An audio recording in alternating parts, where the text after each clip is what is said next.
এক পেয়ালা পানি আনা হলো। ফাশারবা মিনহু, মুহাম্মদ সাল্লাল্লাহু আলাইহি ওয়াসাল্লাম সেই পেয়ালা থেকে পানি পান করলেন। আইয়ামিনিহি গোলামুন আসগারুল কওম, তার ডান দিকে ছিল একটা বালক, ৮, ১০, ১২ বছরের ছোট্ট বালক। ওয়াল আশয়াখু আইয়াসারিহি, আর বাম দিকে ছিলেন আবু বকর, ওমর রাদিয়াল্লাহু আনহু এবং আরো বয়োবৃদ্ধ জ্ঞানবৃদ্ধ লোক। তারা কোন সাইডে ছিল? বাম সাইডে। আর ডান দিকে শুধু আছে একটা বালক, ১০-১২ বছরের ছোট্ট একটা বালক, শিশু। মুহাম্মদ সাল্লাল্লাহু আলাইহি ওয়াসাল্লাম এবারে বালকটিকে বলছেন, আতাযানুলি আন উতিয়াহুল আশিয়াক, ইয়া গোলাম, হে বৎস, তুমি কি আমাকে অনুমতি দিবে যে আমি যে এই যে এক গ্লাস পানি পান করলাম, এক বাটি পানি পান করলাম, তো এই বাটিটা এখন আমি এই বয়োবৃদ্ধ জ্ঞানবৃদ্ধ বাম পাশের লোকদেরকে দিব, তুমি কি একটু অনুমতি দিবে? বলেন তো মুহাম্মদ সাল্লাল্লাহু আলাইহি ওয়াসাল্লাম অনুমতি চাচ্ছেন কেন? আর তিনি তো নবী, তিনিও শরীয়ত প্রণেতা, তিনি নবী, সর্বশ্রেষ্ঠ নবী, পাওয়ারফুল নবী, সর্বশেষ নবী, সবচেয়ে তাকওয়াধর পরহেজগার নবী মুহাম্মদ সাল্লাল্লাহু আলাইহি ওয়াসাল্লাম। তিনি পানিটা পান করে বৃদ্ধ বয়োবৃদ্ধ জ্ঞানবৃদ্ধ আবু বকর, ওমর রাদিয়াল্লাহু আনহু এরা আছেন বাম পাশে, তিনি এদেরকে দিবেন পানিটা, কিন্তু অনুমতি নিচ্ছেন কার কাছ থেকে? কেন? কেননা আল্লাহ বলে দিয়েছেন যে পরিবেশন করতে হবে ডান দিক থেকে। কোন দিক থেকে? ডান দিক থেকে। আরে বামে যত বড়ই মন্ত্রী বসে থাকুক, ডানে যদি মুসিও বসে থাকে, তাহলে শরীয়ত কাকে দিতে বলছে? না, বুঝেননি মনে হয় কথা। আরে ডান দিকে একেবারে বিশ্বের সবচেয়ে বড় প্রেসিডেন্ট, তিনি বসে আছেন বাম দিকে, আর ডান দিকে বসে আছে মুচি মেথর। এখন আপনি যদি খাদ্য বা পানি বন্টন করতে চান, তাহলে মন্ত্রীকে দিতে পারবেন না। কোন দিকে? এটা কার বিধান? মুহাম্মদ সাল্লাল্লাহু আলাইহি সাল্লাম একটা আমল করবেন, পানিটা দিলে দিতে পারেন, দিলেন না, তিনিও শরীয়তের কাছে জিম্মি আছে, আল্লাহর বিধানের উল্টা আমল তিনি করার সাহস পাননি। আর আজকের সমাজে তথাকথিত সুন্নাহকে ব্যঙ্গকারী, বিদআত সৃষ্টিকারী, যারা রাসূলের সুন্নাহকে ব্যঙ্গ করে শত শত বেদাতি আমল নির্দ্বিধায় সংখ্যাগরিষ্ঠতার দোহাই দিয়ে সমাজে বেদাত কায়েম রেখেছে, এদের কি হবে বিচারের মাঠে? এদের কি হবে? মুহাম্মদ সাল্লাল্লাহু আলাইহি ওয়াসাল্লাম নিজে শরীয়তের কাছে জিম্মি, তিনি দলিল ভিত্তিক আমল ছাড়া করতে পারছেন না। শুধু তাই নয়, মুহাম্মদ সাল্লাল্লাহু আলাইহি ওয়াসাল্লাম দলিলের ব্যাপারে এত শক্ত ছিলেন, দলিলবিহীন আমল করলে মুহাম্মদ সাল্লাল্লাহু আলাইহি ওয়াসাল্লাম কঠোর ভূমিকা রেখেছেন। 1 মিনিট, এই যে পানি পানের বিধান বা ডান দিক থেকে পরিবেশন করতে হবে, এটা আছে বুখারীর 2351 নম্বর হাদিস, আপনি বাড়িতে পড়ে নেবেন। এরপরে তিরমিজির 3394 নম্বর হাদিস, আবু যার গিফারি রাদিয়াল্লাহু আনহু, তাকে মুহাম্মদ সাল্লাল্লাহু আলাইহি ওয়াসাল্লাম ঘুমানোর দোয়া শেখাচ্ছেন। কিসের দোয়া? ঘুমানোর। তিনি বলছেন, আলা উআল্লিমুকা কালিমাত, আচ্ছা আবু যার, আমি কি তোমাকে একটা দোয়া শিখিয়ে দিব না? তাকুলুহা মিন লাইলাতিক, তুমি রাতে পড়বে। ইজা আওয়াইতালা ফিরাশিক, যখন তুমি ঘুমাতে যাবে বেডে, তখন পড়বে। কি পড়বে? তখন পড়বে, যদি এই দোয়াটা পড়ো, ফাইম মুত্তা মিন লাইলাতিক মুত্তা আলাল ফিতরা, এই দোয়াটা রাতে ঘুমানোর সময় পড়ে যদি তোমার মৃত্যু হয়ে যায়, আল্লাহ তোমাকে ইসলামের উপরে মৃত্যু দান করবেন। ওয়াইন আসবাহতা আসবাহতা কাদ আসাবতা খায়রান, আর যদি তুমি সকাল করো, তুমি কল্যাণের উপরে সকাল করবে। আমি কি তোমাকে দোয়াটা বলে দিব না? এইভাবে দোয়া বলো, আল্লাহুম্মা ইন্নী আসলামতু নাফসি ইলাইকা ওয়া ওয়াজ্জাহতু ওয়াজহি ইলাইকা ওয়া ফাওয়াজতু আমরি ইলাইকা ওয়ালজাতু যাহরি ইলাইকা রাগবাতাও ওয়া রাহমাতান ইলাইকা লা মালজা ওয়ালা মানজা মিনকা ইল্লা ইলাইকা আমানতু বিকিতাবিকা আল্লাযী আনজালতা ওয়া বিনাবিয়্যিকা আল্লাযী আরসালতা। এতটুকুন পড়ে কেউ যদি রাতে ঘুমায়, মারা গেলে আল্লাহ তাকে তাওহীদের উপরে মৃত্যু দিবেন। এখন আবু যার গিফারি একটু মাতবাড়ি করেছে ওখানে। মুহাম্মদ সাল্লাল্লাহু আলাইহি ওয়াসাল্লাম বলছেন, বলবে আমানতু বিনাবিয়্যিকা, আমানতু বিনাবিয়্যিকা। কিন্তু আবু যার বলছেন যে আমানতু বিরাসূলিকা। নাবিয়িকার জায়গায় শুধু কি যোগ করেছে, মানে নবীর চাইতে রসুলগণের মর্যাদা কি বেশি। এই জন্য আবু যার মুহাম্মদ সাল্লাল্লাহু আলাইহি ওয়াসাল্লামকে একটু বেশি মর্যাদা দিতে নাবিয়িকার জায়গায় কি লাগিয়েছে, রসুলিকা। ফাতানা বিয়াদিহি সদরি। আবু যার গিফারি বলছেন, আমি যেই নাবিয়িকার জায়গায় রসুলিকা বলেছি, মুহাম্মদ সাল্লাল্লাহু আলাইহি ওয়াসাল্লাম আমার বুক বরাবর এক ঘুষি মেরে বলছেন, এই বিনাবিয়িকা বলো, এই বিনাবিয়িকা বলো। দেখেন, একটা বাক্য শুধু পরিবর্তন হয়েছে, একটা বাক্য শুধু পরিবর্তন হয়েছে, তাতেই মুহাম্মদ সাল্লাল্লাহু আলাইহি ওয়াসাল্লাম কত কঠোর ভূমিকা রেখেছেন। আর এদেশের এক শ্রেণীর আলখাল্লা পাগড়িওয়ালা হুজুর আর বাক্য তো পরিবর্তন করা বহুদূরের কথা, জালজয়ী হাদিসেও নাই এমন বহুভ্রান্ত আমল সমাজের বুকে সুন্নাহ বিরোধী আমল কায়েম রেখেছে, সমাজে কায়েম রেখেছে। আমি সেটা বলবো, এখনো বুঝতে পারেননি। আমি শুধু বিষয়টা আপনাকে বোঝানোর চেষ্টা করছি। মুহাম্মদ সাল্লাল্লাহু আলাইহি ওয়াসাল্লাম দলিলের ব্যাপারে খুব শক্ত ভূমিকা রেখেছেন। একটা সেন্টেন্স পরিবর্তন হয়েছে, তিনি সহ্য করতে পারেননি, একটা সেন্টেন্স। এরপর সাহাবীগণ দলিলের ব্যাপারে কত শক্ত ছিলেন দেখেন। মানে কোন একটা আমল করবেন, সেটা কি থাকতে হবে, দলিল। এতক্ষণ যা শুনেছেন একটু মনোযোগ। সহিহ বুখারীর 6245 নম্বর হাদিস, আবু সাঈদ খুদরি রাদিয়াল্লাহু আনহু বলছেন যে কুনতু ফি মাজলিসিন মিন মাজালিসিল আনসার, আমি আনসারদের একটা বৈঠকে বসেছিলাম।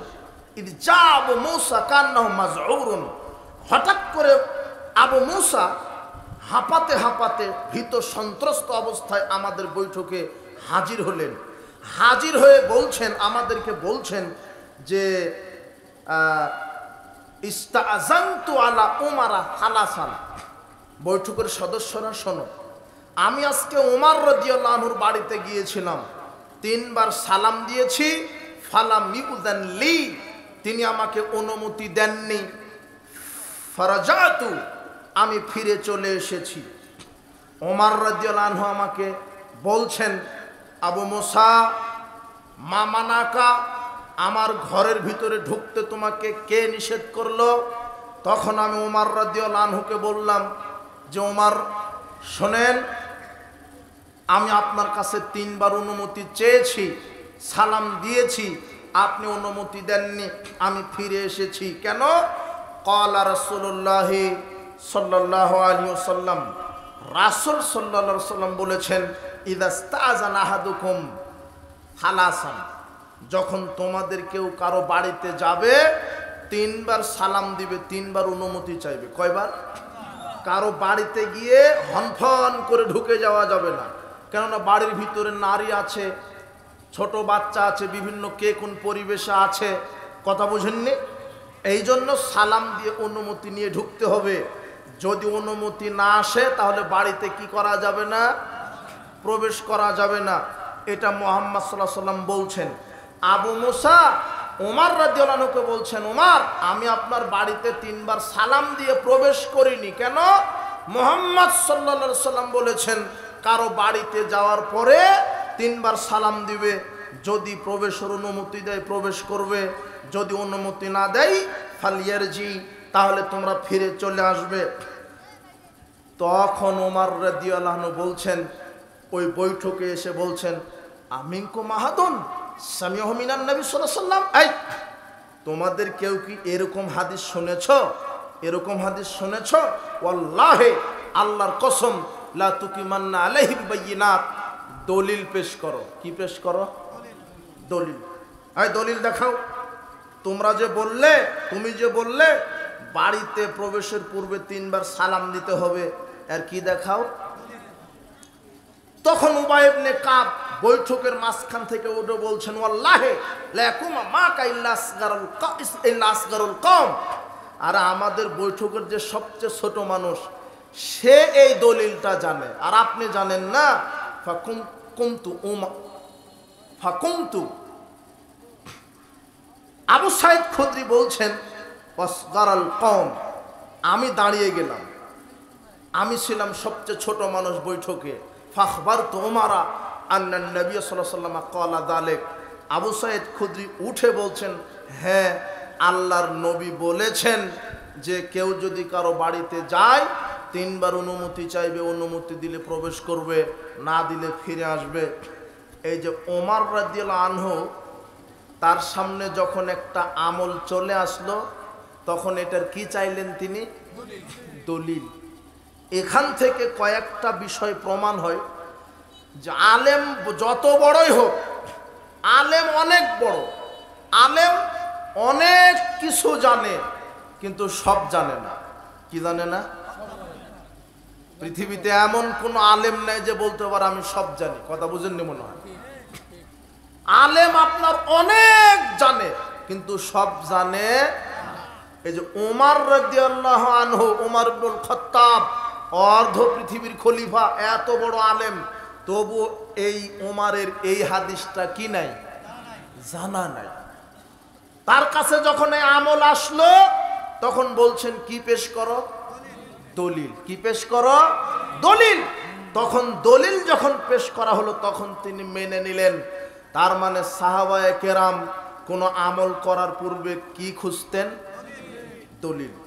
সাহাবীগণ এবারে বিদাতের বিরুদ্ধে কঠোর ছিলেন। সমাজে কেউ যদি বেদাতে আমল করত তারা সর্বোচ্চ ক্ষমতা প্রয়োগ করতেন। দেখবেন আবু দাউদ খুলেন, 538 নম্বর হাদিস। মুজাহিদ রাহিমাহুল্লাহ তিনি বলছেন, কুনতুমা আব্দুল্লাহ ইবনে ওমর, আমি ওমরের ছেলে আব্দুল্লাহর সাথে একদিন ছিলাম। ফাসাওয়াবা রাজুলুন ফি যুহরি আওয়াল আসর, আমি ওমরের ছেলে আব্দুল্লাহর সাথে একদিন যোহর অথবা আসরের সালাতে মসজিদে প্রবেশ করলাম, কিন্তু মুয়াজ্জিন সাহেব আজান দেওয়ার পরেও আবার বলছে, আপনারা সবাই চলে আসেন, জামাতের সময় হয়ে যাচ্ছে, আপনারা সবাই চলে আসেন, জামাতের বেশি দেরি নাই। আজানের পরে এইভাবে কি করছে মুয়াজ্জিন? ডাকাডাকি করছে। তখন আব্দুল্লাহ ইবনে ওমর শেষ বয়সে অন্ধ হয়ে গেছিলেন। তখন তার শিষ্য, তার ছাত্র মুজাহিদকে বলছেন, মুজাহিদ, উখরুজ বিনা, এই মসজিদ থেকে আমাকে এখনই বাহির করে নিয়ে চলো। ফা ইন্না হাযিহি বিদআ, আজানের পরে আবার মানুষকে ডাকাডাকি করা হলো বিদআত। বুঝেননি মনে হয় কথা? এটা আবু দাউদের 538 নম্বর হাদিস। তুমি পড়বে, এই যুবক, তোমার হুজুরকে পড়তে বলবা। তোমার হুজুর বলছে আর মাত্র 5 মিনিট বাকি আছে, আর মাত্র ঈদের সালাতের 10 মিনিট বাকি আছে। এইভাবে ডাকা কি বিদআত। তোমার হুজুর মানলে কি না মানলে কি? সাহাবায়ে কেরাম বিদাতি কোন আমলকে দেখলে সহ্য করতে পারতেন না। আশ্চর্য কথা, আব্দুল্লাহ ইবনে ওমর বলছেন, আমাকে মসজিদ থেকে বাহির করো, কেননা আজানের পরে ডাকা মানুষকে এইভাবে, এটা হলো বিদআত। এরপরে দেখেন আবু সাইদ খুদরি রাদিয়াল্লাহু আনহু বলছেন, সহিহ বুখারীর 956 নম্বর হাদিস, রাসূল সাল্লাল্লাহু আলাইহি সাল্লাম যখন মারা গেলেন, এরপরে অন্যান্য সাহাবীগণ মারা গেলেন, এরপরে বহু পরে মদিনার খলিফা হলেন মারওয়ান।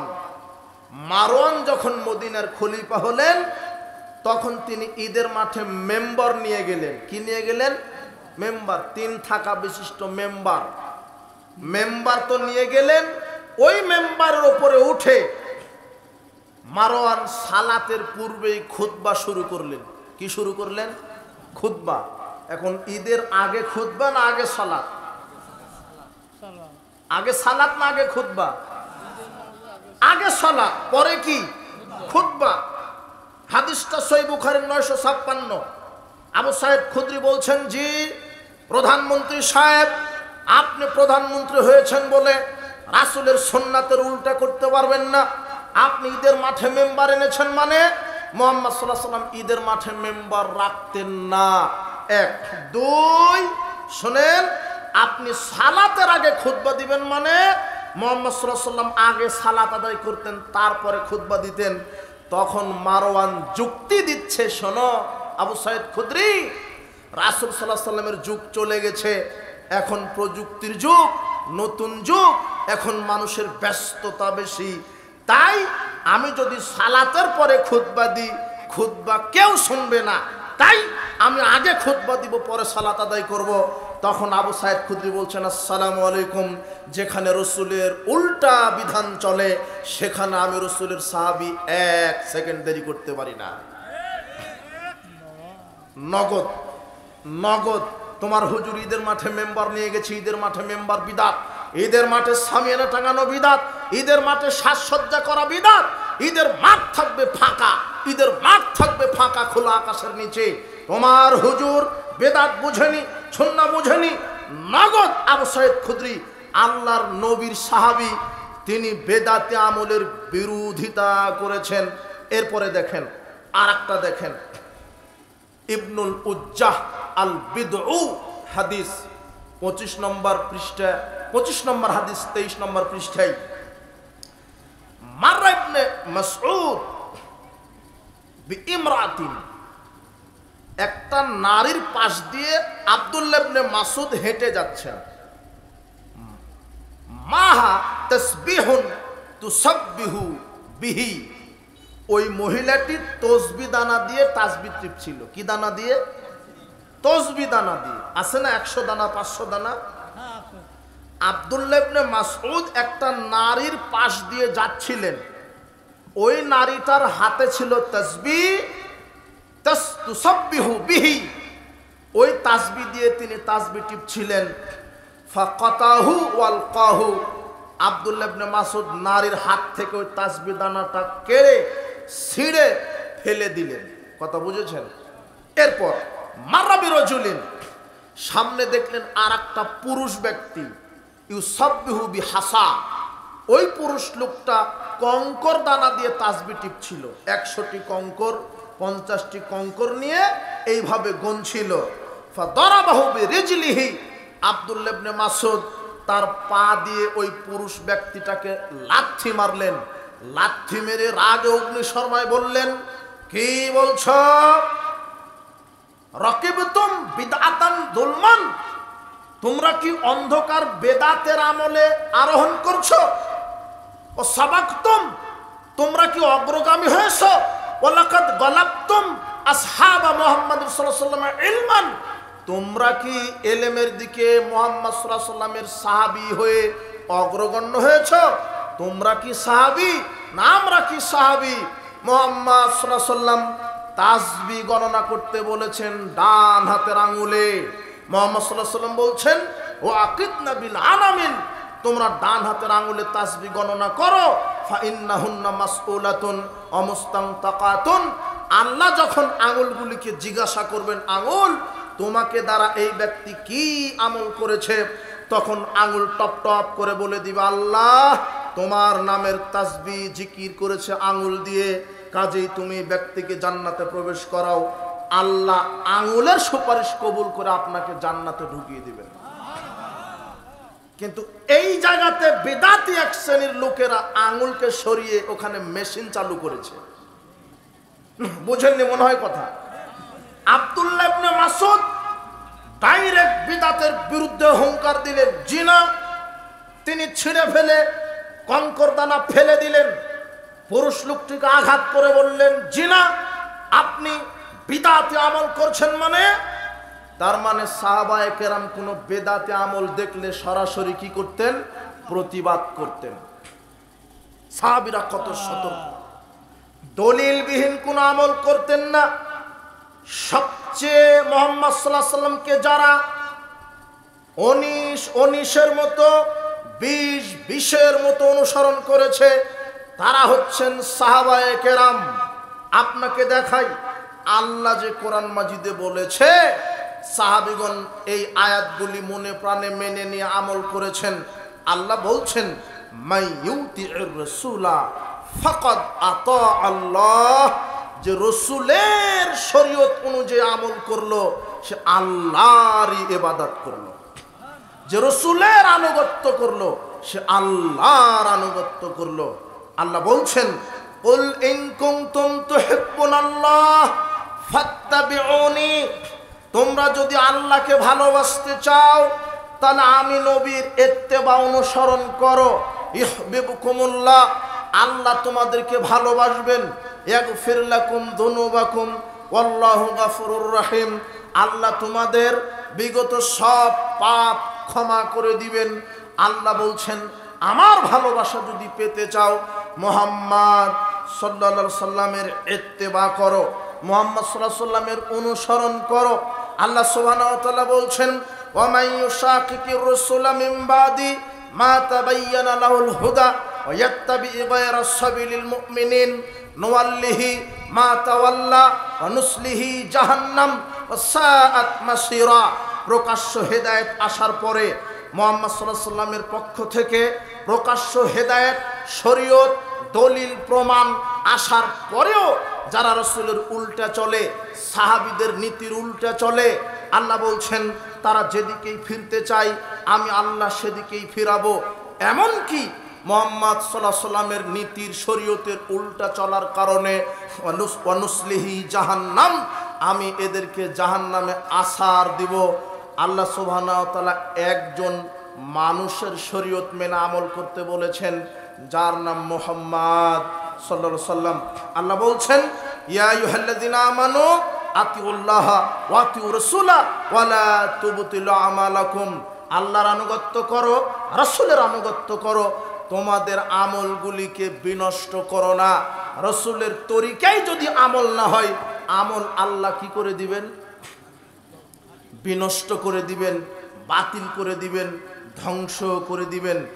সবচেয়ে যারা মুহাম্মদ সাল্লাল্লাহু আলাইহি সাল্লামকে অনুসরণ করেছে তারা হচ্ছেন সাহাবায়ে কেরাম। সারা পৃথিবীর সব মানুষ একত্রিত হয়ে একজন সাহাবীর ভালোবাসা, নবীকে যেভাবে একজন সাহাবী ভালোবেসেছেন ওইভাবে কেউ ভালোবাসা দিতে পারবে না। দেখেন সাহাবীগণ মুহাম্মদ সাল্লাল্লাহু আলাইহি সাল্লামকে কিভাবে অনুসরণ করেছেন একটু দেখাই। একদিন মুহাম্মদ সাল্লাল্লাহু আলাইহি সাল্লাম, আবু দাউদের 650 নম্বর হাদিস, সালাতে দাঁড়িয়েছে। সালাতে দাঁড়িয়ে সালাত আদায় করতে করতে দুই পায়ের জুতাটা খুলে ফেলেছে। জুতাটা যদি পবিত্র হয় তাহলে জুতা পরে সালাত চলবে, 5 ওয়াক্ত, জানাজা সব। কথা বুঝেননি মনে হয়? ওই সময়তে বালি, পাথর, কঙ্করের মেঝে ছিল, তাই তারা জুতা পরেছে। এখন নয় আপনার টাইলস, এসি, মসজিদ, জুতা খুলে পড়বেন, কিন্তু জুতা পরেও সালাত আদায় করলে কি হয়ে যাবে যদি জুতা পাক থাকে। তো মুহাম্মদ সাল্লাল্লাহু আলাইহি সাল্লাম জুতা পরে সালাত শুরু করেছেন, পিছনে সাহাবার সবার পায়ে জুতা। এখন মুহাম্মদ সাল্লাল্লাহু আলাইহি সাল্লাম সালাত আদায় করতে করতে জুতা খুলে দিয়েছেন। জিবরাইল এসে বলছেন মুহাম্মদ সাল্লাল্লাহু আলাইহি সাল্লাম আপনার জুতাতে নাপাকি লেগে আছে, খুলে ফেলেন। তো মুহাম্মদ সাল্লাল্লাহু আলাইহি সাল্লাম খুলে ফেললেন। এখন সাহাবীগণ দেখতে পেলেন যে তিনি জুতা কি করেছেন, খুলেছেন। সাহাবায়ে কেরাম তারাও সালাত অবস্থায় সবাই তাদের জুতা খুলে ফেলেছেন। সালাত শেষ করে মুহাম্মদ সাল্লাল্লাহু আলাইহি সাল্লাম বলছেন, মুহাম্মদ সাল্লাল্লাহু আলাইহি সাল্লাম সামনে যেভাবে দেখতে পান পিছন থেকে ওইভাবে দেখতে পান, সামনে যেভাবে দেখতে পান পিছন থেকে ওইভাবে দেখতে পান। তো মুহাম্মদ সাল্লাল্লাহু আলাইহি সাল্লাম সালাত শেষ করে বলছেন কি ব্যাপার তোমরা জুতা খুলে দিলে কেন? তখন সাহাবীরা বলছেন আপনাকে দেখেছি জুতা খুলতে, তাই আমরাও খুলে দিলাম। অনুসরণ। তখন মুহাম্মদ সাল্লাল্লাহু আলাইহি সাল্লাম বলছেন বিষয়টা হলো এই যে আমাকে জিবরাইল এসে বললেন আপনার জুতাতে নাপাকি আছে তাই খুলে ফেললাম, তো তোমাদের জুতাতে তো নাপাকি নেই। কিন্তু সাহাবীরা তো গায়েব জানে না, কথা বুঝেননি মনে হয়। কিন্তু সাহাবীগণ অনুসরণ করলেন। ওমর রাদিয়াল্লাহু আনহু হাজর আসওয়াদের কাছে গেছেন, ফাকাব্বালাহু, এরপরে চুমা খেলেন। চুমা খাওয়ার পরে বলছেন যে ইন্নী আলামু আন্নাকা হাদারুন, আমি তো জাফাও, তুমি উপকারও করতে পারো না ক্ষতিও করতে পারো না। লাউ লা রাআইতানি আন্নান নবী সাল্লাল্লাহু আলাইহি ওয়াসাল্লাম ইউকাব্বিলুক মা কাব্বালতু, শোনো, আমি যদি মুহাম্মদ সাল্লাল্লাহু আলাইহি ওয়াসাল্লামকে তোমাকে চুম্বন খাওয়া না দেখতাম আমিও তোমাকে চুম্বন করতাম না। মুহাম্মদ চুমা দিয়েছে তাই আমি দিলাম। তার মানে সাহাবীগণ রাসূল সাল্লাল্লাহু আলাইহি ওয়াসাল্লামকে কিভাবে অনুসরণ করেছেন। মুহাম্মদ সাল্লাল্লাহু আলাইহি ওয়াসাল্লাম একটা কথা বলতে দেরি, তারা মানতে দেরি করেননি। দেখেন খয়বারের যুদ্ধের দিনে খয়বার বিজয় হয়েছে, সাহাবীগণ ক্ষুধার্ত, সাহাবীরা গৃহপালিত গাধা জবহ করে রান্না উঠিয়ে দিয়েছে, মশলা তেল সব দিয়েছে। আরে ডেকচি থেকে টকবগে গোস্ত ফুটছে টকবক করে, রান্না রেডি, সাহাবীদের নাকে ঘ্রাণ চলে এসেছে গোস্তের। ক্ষুধার্ত সাহাবীগণ এখন খাবে, ডেকচি থেকে গোস্তটা নামিয়ে এখন খাওয়া শুরু করবে। এমন সময় মুহাম্মদ সাল্লাল্লাহু আলাইহি ওয়াসাল্লাম বলছেন, আমি মুহাম্মদ সাল্লাল্লাহু আলাইহি ওয়াসাল্লাম গৃহপালিত গাধার গোস্ত খাওয়া হারাম করে দিলাম। কথা বলতে দেরি, ক্ষুধার্ত সাহাবী লাথি মেরে ডেকটাকে রাস্তায় ফেলে দিলেন। আপনি হলে বলতেন যে ইয়া রাসূলুল্লাহ, অপচয় করা তো শয়তানের কাজ, যেহেতু রান্না হয়ে গেছে অন্তত আজকের দিনটা খেয়ে নি। কথা বুঝেননি মনে হয়। মুহাম্মদ সাল্লাল্লাহু আলাইহি ওয়াসাল্লামের একটা কথা তিনি বলতে দেরি, সাহাবীরা মানতে দেরি করেননি। এরপর আরেকটা দেখেন, এটা হলো 4199 নম্বর হাদিস, বুখারীর 2464 নম্বর হাদিস। আনাস রাদিয়াল্লাহু আনহু বলছেন, আমি আবু তালহার বাড়িতে মদ পরিবেশন করছিলাম, তখন মদ জায়েজ ছিল, সবাইকে দিচ্ছি গ্লাসে ঢেলে পেয়ালাতে ঢেলে, সবাই খাচ্ছে। এমন সময়তে মুহাম্মদ সাল্লাল্লাহু আলাইহি ওয়াসাল্লামের পক্ষ থেকে ঘোষণা আসলো, শোনো, আল্লাহ আজ থেকে মদ হারাম করেছেন। কথা কানে যেতে দেরি, যাদের হাতে গ্লাস ছিল ফেলে দিয়েছে, মুখে ছিল কুলি করেছে, যারা খেয়েছিলেন তারা আঙুল ঢুকিয়ে বমন করে ফেলে দিয়েছেন। শুধু কথা আসতে দেরি, মানতে কি করেননি। আর আপনি 20 বছর ধরে শুনছেন যে বিড়ি সিগারেট জর্দাগুল হারাম, আপনি শুনেন যত খানও তত বেশি, আপনি টাটকা একটা মুনাফিক। আপনি 20 বছর ধরে শুনছেন সুদ হারাম, এখন আপনি সুদ খান। আরে আপনি তো খান মসজিদ মাদ্রাসার সভাপতি সেক্রেটারি, এরা হলো বিড়িখুর সিগারেটখুর জর্দাখুর ঘুষখুরি আবাখুর আর হারামখুর এক একটা। এই ওয়াজও শুনে সুদও খায়, এর ইমানের 5 পয়সা দাম আছে। ও 20 বছর ধরে শুনছে সুদ হারাম, 20 বছর ধরে শুনছে ওই নারীটা বেপরদায় চলে জাহান্নাম। যুবক, তুমি 20 বছর ধরে বক্তব্য শুনছ, দাড়ি ছেড়ে দিতে হবে, প্যান্ট টাকনুর উপরে করতে হবে। 20 বছর ধরে শুনছ, কিন্তু তোমার আমল পরিবর্তন করতে পারলে না। 20 বছর ধরে তোমার কানে আজান আসে, হাইয়া আলাস সালাহ, হাইয়া আলাল ফালাহ, আসো সালাতের দিকে, তুমি এখনো মসজিদমুখী হতে পারলে না। আফসোস, 20 বছর ধরে তুমি শুনছো দাড়ি ছেড়ে দিতে হবে, প্যান্ট টাকনুর উপরে করতে হবে, বিড়ি সিগারেট এগুলি হারাম, খেলে পরিণাম জাহান্নাম, হারাম খেলে জাহান্নামে যেতে হয়, হারাম দেহ জান্নাতে যাবে না। 20 বছর ধরে আপনি শুনছেন, অথচ আপনি আমল করছেন না। কিন্তু সাহাবীগণের 20 বছর নয়, 20 সেকেন্ড দেরি হয়নি। রাসূল সাল্লাল্লাহু আলাইহি ওয়াসাল্লাম থেকে কিছু শোনার পরে সেটা মানতে কত সেকেন্ড দেরি হয়নি? 20 সেকেন্ড। আমি এটা বোঝাতে চাইনি, বোঝাতে চাচ্ছি যে সাহাবায়ে কেরাম মুহাম্মদ সাল্লাল্লাহু আলাইহি ওয়াসাল্লামকে পায় টু পায় ইত্তেবা করেছে, অনুসরণ করেছে। সব ক্ষেত্রে, আপনি সব ক্ষেত্রে মুহাম্মদ সাল্লাল্লাহু আলাইহি ওয়াসাল্লাম এমন একটা আমল করে যাননি যেখানে দলিল দিয়ে যাননি। সমাজের বুকে অনেক আমল চালু আছে যেগুলি দলিলবিহীন, দলিলই নাই। আর সাহাবীগণ বেদাতি কোনো আমলকে প্রতিহত করেছেন, বাধা দিয়েছেন, বিদাতি আমল।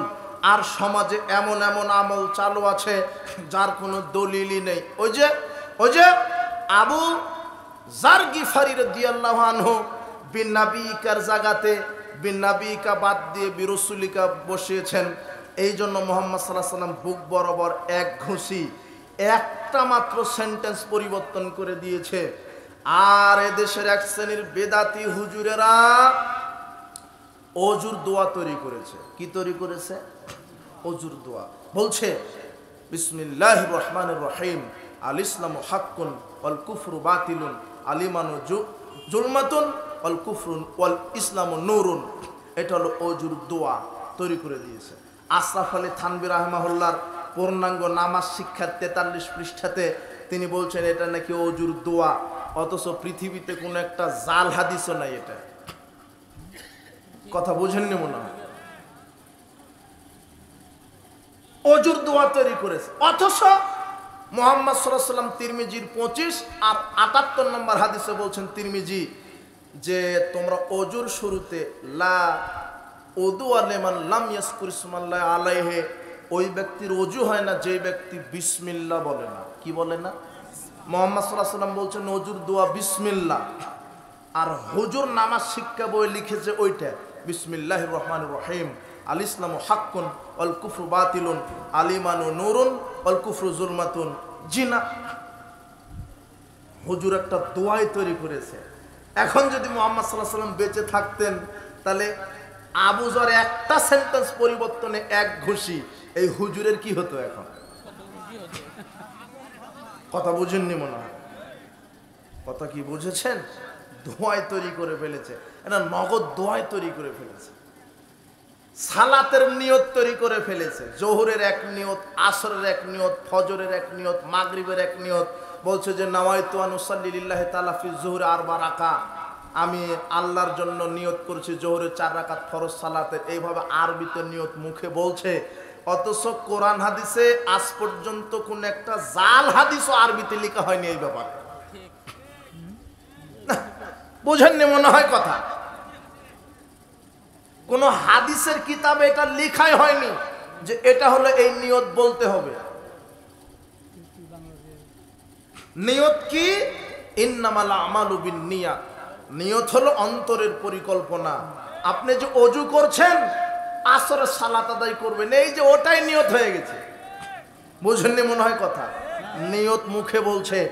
এদেশের মানুষ সালাত শুরু করার পূর্বে 8টা বেদাত করে। কয়টা বেদাত? শুরুই করেনি, শুধু প্রস্তুতি নিতে 8টা বেদাত। এক, নিয়ত। এই যে নিয়ত মুখে বলল, কথা বুঝেননি মনে হয়? এই মুখে এভাবে নিয়ত বলা বিদাত। 2, ইমাম সাহেব আলাদা নিয়ত তৈরি করেছে, বলছে আনা ইমামু হাদারা আমাইহাদুরুন, আমি উপস্থিত অনুপস্থিত সবার ইমামতি করছি। এটা কোনো জাল দলিলেও নাই, আপনার হুজুর তৈরি করেছে। 3, একামাত শুরু থেকে শেষ পর্যন্ত হুজুর বায়ে সাদের পাগড়ি পাচা শুরু। আর হুজুর এখন বলছে পাগড়ি পরে সালাত আদায় করা, পাগড়িবিহীন 70 গুণ বেশি সওয়াব, অথচ হাদিস জাল।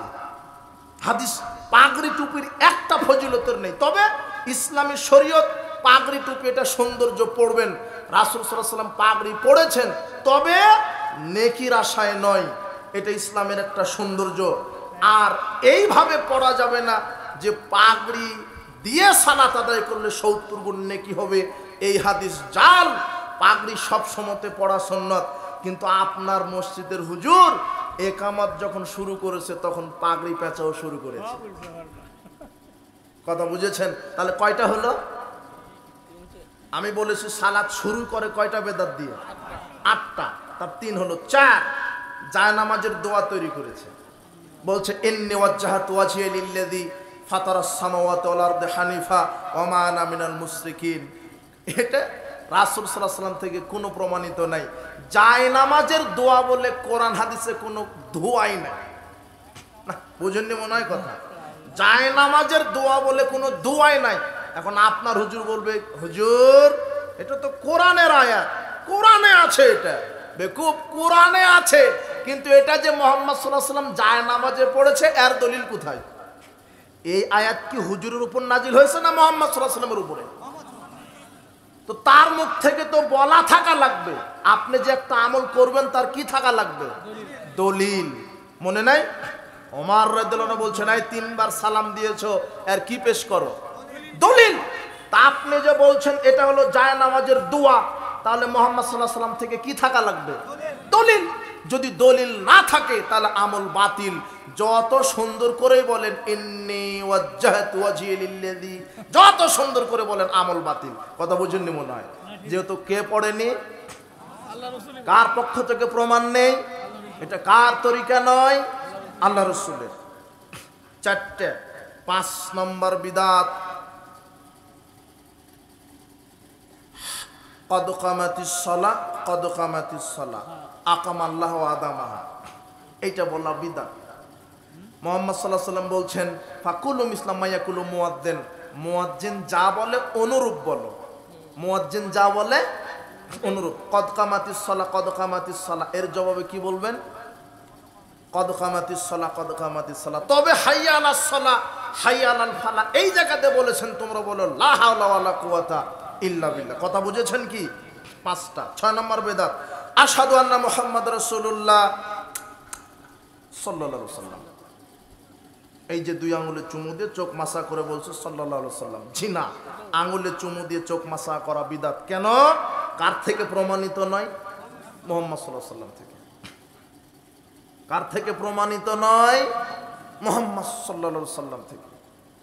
এইভাবে সালাত শুরুর পূর্বেই বেদাত দিয়ে চালু হচ্ছে। 6 নম্বর হলো, তাই না? 7 নম্বরটা যে কি? 8 নম্বর আছে। 7 নম্বর হচ্ছে মুয়াজ্জিন ইকামত দেওয়ার পূর্বে বলছেন আপনারা উঠেন, কাতার সোজা করেন। অথচ ইকামত মানেই দাঁড়ানো। ইকামত মানে কি? আপনারা মসজিদে ঢুকে সালাত আদায় করে বসে থাকবেন, মুয়াজ্জিন সাহেব কাউকে না জানিয়ে না বলে যখন জামাতের সময় হয়ে যাবে তিনি ইকামত দেওয়া শুরু করবেন। আল্লাহু আকবার, আল্লাহু আকবার, আশহাদু আল্লা ইলাহা ইল্লাল্লাহ, আশহাদু আন্না মুহাম্মাদুর রাসূলুল্লাহ। তখন মানুষেরা বলবে ইকামত শুরু হয়েছে, এখন জামাতের জন্য কি করতে হবে? কিন্তু মুয়াজ্জিন ইকামত দেওয়ার আগে বলছে আপনারা দাঁড়ান, কাতার সোজা করেন। তারপরে মুয়াজ্জিন কি দিচ্ছে? আর আরেকটা বিদআত হচ্ছে মুয়াজ্জিন তো এটা বলছে অথচ এটা ইমাম সাহেবের দায়িত্ব। ইমাম সাহেব বলবে, মুয়াজ্জিন যখন ইকামত দিবে এরপরে ইমাম সাহেব মুক্তাদিদের দিকে তাকিয়ে বলবে আকিমু সুফুফাকুম ওয়া তারাসসু হাযা বাইনাল মানাকিব ওয়া সুদ্দুল খালাল। মুয়াজ্জিন যখন ইকামত দেওয়া শেষ, ইমাম সাহেব কিবলার দিকেই থাকবেন। মুয়াজ্জিন ইকামত দেওয়া সাথে সাথে ইমাম সাহেব মুসল্লির দিকে মুখ ঘুরে বলবেন আকিমু সুফুফাকুম, তোমরা কাতার সোজা করো। হাযু বাইনাল মানাকিব, কাঁধে কাঁধ লাগিয়ে দাঁড়াও। ওয়াসুদ্দুল খালাল, পরস্পরের 2 পায়ের মাঝের জায়গা ফাঁকা বন্ধ করে দাঁড়াও। এটা কে বলবে? ইমাম বলবে। ইমাম সবই বলে যে সোজা হয়ে দাঁড়ান, মোবাইল ফোন বন্ধ করে দাঁড়ান, কিন্তু আপনার ইমাম বলতে পারে না পায়ের সাথে পা মিলিয়ে দাঁড়ান। এটা বলতে পারে না। কেন? এটা বললেই তো তাদের মাযহাবের বিরুদ্ধে চলে গেল। এটা হাদিসে যতই থাক তাদের মাযহাবে নাই, তাই তারা মানে না। একটু খুব মনোযোগ, এখন আলোচনা একটু গভীরের দিকে যাচ্ছে, খুব খেয়াল করে শুনবেন। কিভাবে? ইমাম সাহেব বলছে, ইমাম সাহেব বলবে কাতার সোজা করুন, কাঁধে কাঁধ মিলিয়ে দাঁড়ান, 2 পায়ের মাঝের জায়গা পরস্পরের যেটা ফাঁকা জায়গা সেটা বন্ধ করুন। এটা বলে না কেন? এদেশের হাজারো মসজিদে সালাত আদায় হয় রাসূলের তরিকার উল্টা সালাত। এদেশের হাজারো মসজিদে মানুষ সালাত আদায় করে, সালাত রাসূলের সুন্নাহ অনুযায়ী আদায় করে না। যখন জামাতে কাতারে দাঁড়াচ্ছে তখন দেখবেন সবাই 4 আঙ্গুল আধাত ফাঁকা রেখে দাঁড়ায়, অথচ 4 আঙ্গুল আধাত ফাঁকা রেখে কাতারে দাঁড়াতে হবে, একটা জাল হাদিসও নেই। কি আছে? আবু দাউদ 666। কি বলছেন আল্লাহর নবী? আকিমু সুফুফাকুম, কাতার সোজা করবে যখন জামাতে দাঁড়াবে। হাযু বাইনাল মানাকিব, কাঁধে কাঁধ মিলিয়ে দাঁড়াবে। ওয়াসুদ্দুল খালাল, পরস্পরের মাঝের ফাঁকা জায়গা বন্ধ করে দাঁড়াবে। ওয়ালিনু বিআইদি ইখওয়ানিকুম, ভাইয়ের হাতের সাথে হাত মিলিয়ে দাঁড়াবে। ওয়ালা তাজারু ফুরুজাতিন লিশ-শাইতান, শয়তানের জন্য পায়ের মাঝে 4 আঙ্গুল আধা ফাঁকা রাখবে না। মান ওয়াসালা সাফফান ওয়াসালাহুল্লাহ, যে ব্যক্তি পায়ের সাথে পা মিলিয়ে দাঁড়াবে আল্লাহ তাকে বিচার মাঠে কাছে টেনে নেবেন। ওমান কাতা সাফফান কাতাহুল্লাহ, আর যে ফাঁক করে দাঁড়াবে আল্লাহ তাকে বিচার মাঠ থেকে পৃথক করে দিবেন। এটা আবু দাউদের 666 নম্বর হাদিস। মুহাম্মদ সাল্লাল্লাহু আলাইহি ওয়াসাল্লাম বলছেন পায়ের সাথে পা কি করে দাঁড়াতে হবে, আর আপনি 4 আঙ্গুল ফাঁকা রেখে দাঁড়িয়েছেন।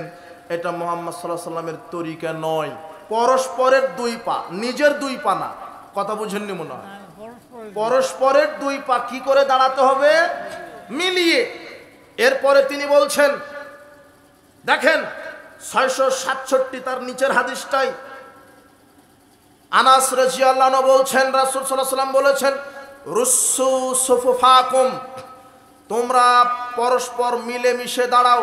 অকারিবু বাইনাহা, আর একজনকে কাছে টেনে নাও। কিন্তু আপনি দেখবেন পা দিলেও পা টান দিয়ে সরিয়ে নেয়। আর মুহাম্মদ সাল্লাল্লাহু আলাইহি ওয়াসাল্লাম বলছেন কাছে টেনে নাও, আর আপনার হুজুর পা সরিয়ে দিচ্ছে। দেখেন, কাছে টেনে নাও। ওয়াহাজুল আনা, কাঁধে কাঁধ ঘাড়ে ঘাড় ঠেকিয়ে দাঁড়াও। কাঁধে কাঁধ ঘাড়ে ঘাড় ঠেকিয়ে দাঁড়াও। আর কি করো, ফাওয়াল্লাযী নাফসি বিয়াদিহি, আল্লাহর কসম করে বলছি, ইন্নী লারা শাইতান ইয়াদখুলু মিন খালালিস সাফ কান্নাল হাদাব। আল্লাহর নবী বলছেন, আবু দাউদের 667 নম্বর হাদিস, যখন তোমরা ফাঁকা করে কাতারে দাঁড়াও সেখানে শয়তান বকরি ছাগলের বাচ্চা হয়ে বসে থাকে। কি বসে থাকে? ফাঁকা জায়গাতে কে বসে থাকে? এটা কে বলছেন? পীর না মুহাম্মদ সাল্লাল্লাহু আলাইহি ওয়াসাল্লাম? আপনি পীরের কথা মানতে রাজি, আজ পর্যন্ত মুহাম্মদ সাল্লাল্লাহু আলাইহি ওয়াসাল্লামের হাদিস অনুযায়ী আমল করতে রাজি হলেন না। আফসোস আপনার, আফসোস আপনার জন্য। মুহাম্মদ সাল্লাল্লাহু আলাইহি ওয়াসাল্লাম বলছেন পরস্পর মিলে দাঁড়াও। এখন আপনার হুজুর বলছে যে কেমন কথা, পায়ের সাথে পা মিলিয়ে দাঁড়ালে এটা কেমন হবে? আর একজনের পায়ের সাথে পা লাগানো, ওকে তো অপমান করা হলো, মর্যাদা খাটো করা হলো, ওর মানহানি করা হলো। কোথায় মুচির পাটা মন্ত্রীর পায়ের সাথে ঠেকবে, ছাত্রর পা শিক্ষকের পায়ের সাথে ঠেকবে, ছেলের পা বাপের পায়ের সাথে ঠেকবে? এটা কি হয়? ওনাকে তো ছোট করা হবে। যে না, তোমার প্রতিবন্ধী হুজুর ভুল বুঝেছে। সবচেয়ে শ্রেষ্ঠ ব্যক্তি পৃথিবীর ইতিহাসে তারা হচ্ছেন সাহাবায়ে কেরাম। তারা যদি পায়ের সাথে পা মিলিয়ে দাঁড়াতে পারে তা আপনি কত বড় মন্ত্রী হয়েছেন, আপনি কত বড় ডাক্তার মাস্টার হয়েছেন যা আপনার পায়ের সাথে পা মিলানো যাবে না। আর সালাতে যখন মুচি আর মন্ত্রী একসাথে দাঁড়িয়েছে, আল্লাহর কাছে মুচি মন্ত্রীর কোনো পরিচয় নাই, একটাই পরিচয়, মুচিও আল্লাহর চাকর, মন্ত্রীও আল্লাহর চাকর। দুজনকেই কার কাছে মাথা নত করতে হয়? আল্লাহর কাছে। এখানে বিশেষ কোনো পরিচয় নেই। সালাতে কে ধনী কে গরিব, কে মুচি কে মেথর, কে মন্ত্রী কে এমপি, সবাই আল্লাহর গোলাম। পায়ের সাথে পা মিলিয়ে দাঁড়াতে হবে, এটাই রাসূলের সুন্নাহ। মুহাম্মদ সাল্লাল্লাহু আলাইহি ওয়াসাল্লাম বলছেন, মান সাদ্দা ফুরজাতান ফি সাফ, যে ব্যক্তি পরস্পরের মাঝের ফাঁকা জায়গা বন্ধ করে দাঁড়াবে, রাফাহুল্লাহু বিহা দারাজাতান, আল্লাহ তার মর্যাদা বৃদ্ধি করে দিবেন। ওয়া বানা লাহু বাইতান ফিল জান্নাহ, শুধু কি তাই, জান্নাতে একটা ঘর নির্মাণ করে দিবেন। তাবারানি মুজামুল কাবির, তাবারানি মুজামুল আওসাত 5797 নম্বর হাদিস। মুহাম্মদ সাল্লাল্লাহু আলাইহি ওয়াসাল্লাম বলে গেছেন, পায়ের সাথে পা মিলিয়ে দাঁড়ালে আল্লাহ মর্যাদা বৃদ্ধি করেন। শুধু না, শুধু না, মর্যাদা তো বৃদ্ধি করেন, জান্নাতে একটা ঘর নির্মাণ করে দেন। রাসূলের সুন্নাহ, আপনাকে যে আমলি করবেন সেটা তো রাসূলের সুন্নাহ দ্বারা প্রমাণিত থাকতে হবে। যদি রাসূলের সুন্নাহ অনুযায়ী আপনার আমল না হয়, আমল বাতিল। ফজরের সালাত আদায় করতে গেছেন, হুজুর বলেই দিয়েছে যে আগে সুন্নাত পড়তেই হবে, তারপরে ফরজ 2 রাকাত পড়তে হবে, ছাড়া কোনো উপায় নাই। এখন আপনি গিয়ে দেখছেন জামাত শুরু হয়ে গেছে, এখন আপনি সুন্নাত শুরু করে দিয়েছেন। হুজুর বলে দিয়েছে আগে সুন্নাত, ফরজের পরে কি পড়া যাবে না, ফরজের পরে কি পড়া যাবে না, সুন্নাত। ওটা জামাত হচ্ছে, এ তাড়াহুড়া করে নিজের সুন্নাতটা পড়তে পড়তে এটাও ঠিক মতো পড়তে পারলো না, জামাতও ধরতে পারলো না। কি কৌশলে আপনার সালাতকে নষ্ট করে দিচ্ছে। অথচ মুহাম্মদ সাল্লাল্লাহু আলাইহি সাল্লাম মসজিদে নববীতে বসে আছেন, জামাত শেষ হয়ে গেছে, একজন সাধারণ লোক জামাতে মসজিদে প্রবেশ করে 2 রাকাত সুন্নাত পড়ার সুযোগ পায়নি। জামাতের সময় হয়ে গেছে, লোকটা জামাতে 2 রাকাত ফরজ সালাত আদায় করার পরে তারপরে ফজরের 2 রাকাত সুন্নাত সালাত আদায় করেছেন। মুহাম্মদ সাল্লাল্লাহু আলাইহি সাল্লাম তাকে নিষেধ করেননি, এই ফরজের পরে সুন্নাত পড়া যাবে না, এরকম নিষেধ করেননি। আবু দাউদের 1267 নম্বর হাদিস অনুযায়ী আপনাকে আমল করতে হবে। আপনি মসজিদে গিয়ে যদি দেখেন যে জামাত হয়ে যাচ্ছে, তখন আর সুন্নত নয়, জামাতে শরীক হয়ে ফরজ আগে পড়বেন, ফরজ শেষ করার পরে সুন্দরভাবে ধীর স্থিরতার সাথে ফজরের 2 রাকাত সুন্নাত পড়বেন। কথা মনে থাকবে? এটাই রাসূলের সুন্নাহ, এটাই রাসূলের তরিকা। আপনাকে ভুল বোঝানো হয়েছে। আপনার হুজুর এত বড় খতিব, ও এত বড় মুফতি মাওলানা, ও হলো হাটহাজারি, ও হলো দেওবন্দি, ও হলো এই, ও হলো অমুক পীর, এত বড় ডিগ্রি। হুজুর জুমার খুতবা দিচ্ছে, খুতবা দেওয়ার সময়তে লাল বাতি জ্বালিয়ে আপনার সুন্নাহকে ঠেকিয়ে রেখেছে। সুন্নাতকে আপনার সুন্নাত পড়তে দিবে না। কি বাতি জ্বালানো আছে? লাল বাতি। বলছো আমি সবচেয়ে বড় খতিব, আমি খুতবা দেওয়ার সময়তে কোনো কি চলবে না, লাল বাতি দিয়ে ঠেকিয়ে রেখেছে। অথচ তোমার হুজুরকে আজকে হাদিস পড়তে বলো, তোমার হুজুর তো চশমা কালো পড়ে আছে, তাই হাদিস দেখতে পায় না। আরে দেখলেও মানবে না, কেন? মাযহাবে নাই তাই। একটু আমি মাযহাব সম্পর্কে ভুল ধারণা আজকে ক্লিয়ার করে দেবো ইনশাআল্লাহ। আপনি একটু ধৈর্য ধারণ করেন। মাযহাবের বিরোধী আমরা নই, ইমামগণের বিরোধী আমরা নই। আপনার ধৈর্য প্রমাণ করবে আপনি বক্তব্য বুঝবেন কি বুঝবেন না। একটু ধৈর্য ধরেন। দেখেন, হুজুর লাল বাতি জ্বালিয়েছে। লাল বাতি মানে এখন কি পড়া যাবে না? সুন্নাত। এখন বড় হুজুর খুতবা দিচ্ছে, এটা জাতা কথা নাকি?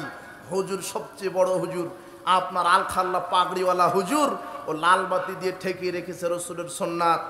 দেখেন, আপনি সহিহ বুখারীর 931 নম্বর হাদিস খুলেন, দাখালা রাজুলুন ইয়াউমাল জুমা, এক ব্যক্তি জুমার দিনে মসজিদে প্রবেশ করলেন, ওয়ান নবী সাল্লাল্লাহু আলাইহি ওয়াসাল্লাম ইয়াখতুব, আর ওই সময়তে খুতবা দিচ্ছেন মুহাম্মদ সাল্লাল্লাহু আলাইহি ওয়াসাল্লাম।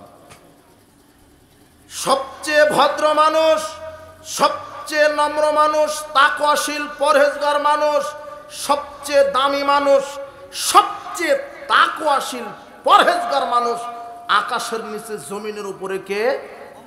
সেই মুহাম্মদ সাল্লাল্লাহু আলাইহি ওয়াসাল্লাম খুতবা দিচ্ছেন। ওই সময়তে একটা লোক জুমার দিনে এসে বসে পড়েছে। মুহাম্মদ সাল্লাল্লাহু আলাইহি ওয়াসাল্লাম বলছেন, এই আসল্লাইতা, তুমি কি সালাত আদায় করেছো? লোকটা বলছে, না আমি করিনি। কম দাঁড়াও, সল্লি রাকাতাইন, 2 রাকাত সালাত আদায় করো, এরপরে বসো। মুহাম্মদ সাল্লাল্লাহু আলাইহি সাল্লাম খুতবা দেওয়াকালীন 2 রাকাত সালাত চলে, আর আপনার হুজুর খুতবা দেওয়ার সময়তে লাল বাতি জ্বালিয়ে রাসূলের সুন্নাহকে কবর দিয়েছে। না, বুঝেননি কথা? হুজুরের সাহস কি করে হলো লাল বাতি জ্বালিয়ে রাসূলের সুন্নাহকে ঠেকিয়ে রাখার? হুজুরকে পরিবর্তন হতে হবে। এই বিদাতি হুজুর দিয়েই জাহান্নাম উদ্বোধন হবে। এক শ্রেণীর হুজুরই জাহান্নামে যাবে। মুহাম্মদ সাল্লাল্লাহু আলাইহি ওয়াসাল্লাম বলছেন, মান কাযাবা আলাইয়া মুতাআম্মিদান ফালিয়াতাবাউ মাকাদাহু মিনান নার, যা আমার নামে মিথ্যা রচনা করবে তার থাকার জায়গা হবে জাহান্নাম। আমার নামে যদি কোনো মাওলানা সাহেব মিথ্যা বক্তব্য দিয়ে আমার নামে চালিয়ে দেই, তাহলে তার থাকার জায়গা হবে জাহান্নাম। আল্লাহর নবী বলছেন, 1163 নম্বর হাদিস সহিহ বুখারী, ইদা দাখালা আহাদাকুমুল মসজিদ, যখন তোমাদের কেউ মসজিদে প্রবেশ করবে, ফালা ইয়াজলিস হাত্তা ইউসাল্লি রাকাতাইন, 2 রাকাত সালাত আদায় করে যেন সে না বসে। 2 রাকাত সালাত আদায় না করা পর্যন্ত মসজিদে কি করতে পারবেন না। এটা মুহাম্মদ সাল্লাল্লাহু আলাইহি ওয়াসাল্লামের আদেশ। আর আপনি এসে ঝট করে এসে বসে পড়লেন। এটা কি সংসদ ভবন নাকি আপনার? এটা কি আপনার নিজের বাড়ি? এটা কি আপনার রেস্টুরেন্ট যে সেই বসে পড়লেন? এটা হলো আল্লাহর ঘর। আল্লাহর ঘরে ঢোকার আদব আছে, আল্লাহর ঘরে বসার আদব আছে। মুহাম্মদ সাল্লাল্লাহু আলাইহি ওয়াসাল্লাম বলছেন, ইযা দাখালা আহাদাকুমুল মসজিদ ফালিয়াকুল, যখন তোমরা মসজিদে প্রবেশ করবে তখন বলো আল্লাহুম্মা ইফতাহলি আবওয়াবা রাহমাতিক। ইযা খারাদা, যখন তোমরা বের হবে তখন বলো আল্লাহুম্মা ইন্নী আসআলুকা মিন ফাদলিক। আর যখন বসতে চাচ্ছ ফালা ইয়াজলিস, তোমরা বসতে পারবে না হাত্তা ইউসাল্লি রাকাতাইন, যতক্ষণ না 2 রাকাত সালাত আদায় না করেন। আর আপনার হুজুর ওই সময়তে লাল বাতি জ্বালিয়ে আপনার সালাতকে ঠেকিয়ে রেখেছে। সুন্নাহ অনুযায়ী আমল করতে হবে। সমাজে অনেক প্রচলিত আমল আছে, যেই আমলের সহি তো বহুদূরের কথা, জয়ীফ তো বহুদূরের কথা, জাল দলিলও নেই। সহি তো বহুদূরের কথা, জয়ীফ তো বহুদূরের কথা, জাল দলিলও নেই। সমাজে কায়েম আছে। কি কায়েম আছে? কি কায়েম আছে? আপনার হাফেজ সাহেব, আন্তর্জাতিক কারি সাহেব ও কোরআন মাজিদ তেলাওয়াত শেষে বলছে সাদাকাল্লাহুল আজিম। এটা কোরআন হাদিসে আরবিতে এই হাদিসই লেখা হয়নি। বুঝেননি মনে হয় আমার কথা? কোরআন তেলাওয়াত শেষ করে যে সাদাকাল্লাহুল আজিম বলা লাগবে, এটা আরবিতে কোনো কোরআন এবং হাদিসে আরবিতে কি করা হয় না, আজ পর্যন্ত লেখাই হয়নি। সহি তো দূরের কথা, জয়ীফ তো দূরের কথা, একটা জাল হাদিসও পৃথিবীর উপরে আকাশের নিচে কি নাই। হাফেজ সাহেব বলছে কি, কোনদিন আপনি বললেন না আগামীকাল সকালে আপনার এই পাগড়িওয়ালা হুজুর হাফেজকে ধরবেন, হাফেজ সাহেব আপনি যে কোরআন মাজিদ তেলাওয়াত শেষে সাদাকাল্লাহুল আজিম বলেন, এটা দলিল আছে কোথায়? যে কোনো আমল করতে কি লাগে? দলিল। দলিল লাগে। তা আপনি হাফেজ সাহেবকে বলেন এটা যে পড়লেন তার কি দলিল? এখন আপনি বলবেন তাহলে কোরআন মাজিদ তেলাওয়াত শেষে কি বলা লাগবে? এখন কি বলতে হবে, এটা কার থেকে দলিল নেবেন? মুহাম্মদ সাল্লাল্লাহু আলাইহি ওয়াসাল্লাম থেকে। এখন দেখেন, এখন আমি দলিল দিতে পারবো কি? আয়েশা রাদিয়াল্লাহু তাআলা আনহা বলছেন, নবী করিম সাল্লাল্লাহু আলাইহি ওয়াসাল্লাম ইযা সাল্লা সালাতান কাত্ত, ইযা তাওয়াদা উদওয়ান কাত্ত, ওয়া ইযা মাজলিসান কাত্ত, ইযা জালাসা মাজলিসান কাত্ত, আও তাআলা কুরআনান কাত্ত ইল্লা খুতামা বিযালিকা বিকালিমাত। আয়েশা রাদিয়াল্লাহু তাআলা আনহা বলছেন, রাসূল সাল্লাল্লাহু আলাইহি ওয়াসাল্লাম যখন ওযু শেষ করতেন, যখন সালাত শেষ করতেন, যখন তাফসির জালসা বৈঠক শেষ করতেন, আর যখন কোরআন তেলাওয়াত শেষ করতেন, তখন এই দোয়া পাঠের মাধ্যমে শেষ করতেন। দোয়াটা কি? সুবহানাকা আল্লাহুম্মা বিহামদিকা আশহাদু আল্লা ইলাহা ইল্লা আনতা আস্তাগফিরুকা ওয়া আতুবু ইলাইক। দলিল পাওয়া গেল। এখন কোথায় আছে? তাবারানি আর নাসাই as-সুনানুল কুবরা, ইমাম নাসাইয়ের একটা বিখ্যাত গ্রন্থ সুনানুল কুবরা, নাসাই as-সুনানুল কুবরা, 10,140 নম্বর হাদিস। 10,140 নম্বর হাদিস। মুহাম্মদ সাল্লাল্লাহু আলাইহি ওয়াসাল্লাম কোরআন তেলাওয়াত শেষে সুবহানাকা আল্লাহুম্মা বিহামদিকা আশহাদু আল্লা ইলাহা ইল্লা আনতা আস্তাগফিরুকা ওয়া আতুবু ইলাইক, এই দোয়া বলেছেন। আর আপনার হুজুর কি বলে? তাহলে হুজুরকে বলেন যে হুজুর আপনি যে দোয়াটা বললেন কোথায় আছে দোয়া? বোঝেননি মনে হয় কথা। কথা বুঝেছেন কি? আপনার যে আমলি করেন দলিল। এখন আপনার হুজুর সমাজে নারী পুরুষের সালাতকে আলাদা করেছেন, বলছে নারী পুরুষের সালাত আলাদা। নারী হাত বাঁধবে বুকের ওপরে, পুরুষ হাত বাঁধবে নাভির নিচে। আপনার হুজুর বলে কি বলে না? বলে। আপনার হুজুর এই বগুড়ার সবচেয়ে যে বড় হুজুর, এই বগুড়ার সবচেয়ে যে বড় হুজুর, সকালে তার কাছে যাবেন, তার কাছে গিয়ে বলবেন, মৌলানা সাহেব আমরা তো বাপ দাদা থেকে শুনে আসছি যে নারী বুকের উপরে হাত বেঁধে সালাত আর পুরুষ নাভির নিচে হাত বেঁধে সালাত, এই হাদিসটা আরবিতে পৃথিবীর কোন কিতাবে লেখা আছে? বুঝেননি কথা? বুঝেন কি না? আমি আজকে থেকে যাব, রাতে সকালে হুজুরকে ডেকে নে বলবেন যে এই যে হুজুর আছে, ও বক্তব্য দিয়ে যায়নি, হুজুর দেখে যাবে হাদিসটা। সহি তো বহুদূরের কথা, জয়ীফ তো বহুদূরের কথা, জাল হাদিসও আজ পর্যন্ত আরবিতে লেখা হয়নি। এমনিতেই চলছে নারী বুকের উপরে পুরুষ নাভির নিচে। ওই যে কে জানি বলেছিল তোর কান চিলে নিয়ে গেছে রে, তখনও চিলের পিছনে দৌড় শুরু, আসলে দেখেনি কানটা আছে না সত্যি নিয়ে গেছে। তো সমাজে কায়েম আছে যুগ যুগ ধরে। শোনেন, সমাজে অনেক কিছু কায়েম আছে, প্রসিদ্ধ আছে। প্রসিদ্ধ হলেই তা বিশুদ্ধ নয়। প্রসিদ্ধ এক জিনিস, বিশুদ্ধ আর এক জিনিস। আমি যদি বলি কোরআন মাজিদের আয়াতের সংখ্যা 1 লক্ষ জনগণের সামনে যদি বলি, তাহলে কোরআন মাজিদের আয়াতের সংখ্যা কত? প্রায় 90,000 মানুষই বলবে, 90,999 জন লোক বলবে যে কোরআন মাজিদের আয়াত 6,666টি, কিন্তু আসলে যে 6,236টি। কথা বুঝেননি? কথা সবাই জানে 6,666। এটা হলো সমাজে প্রসিদ্ধ। আর বিশুদ্ধ কি? 6,236। এখন আমি যদি বলি কোরআন মাজিদ সর্বপ্রথম বাংলাতে অনুবাদ করেছে কে, তখন আপনি বলবেন গিরিশচন্দ্র সেন।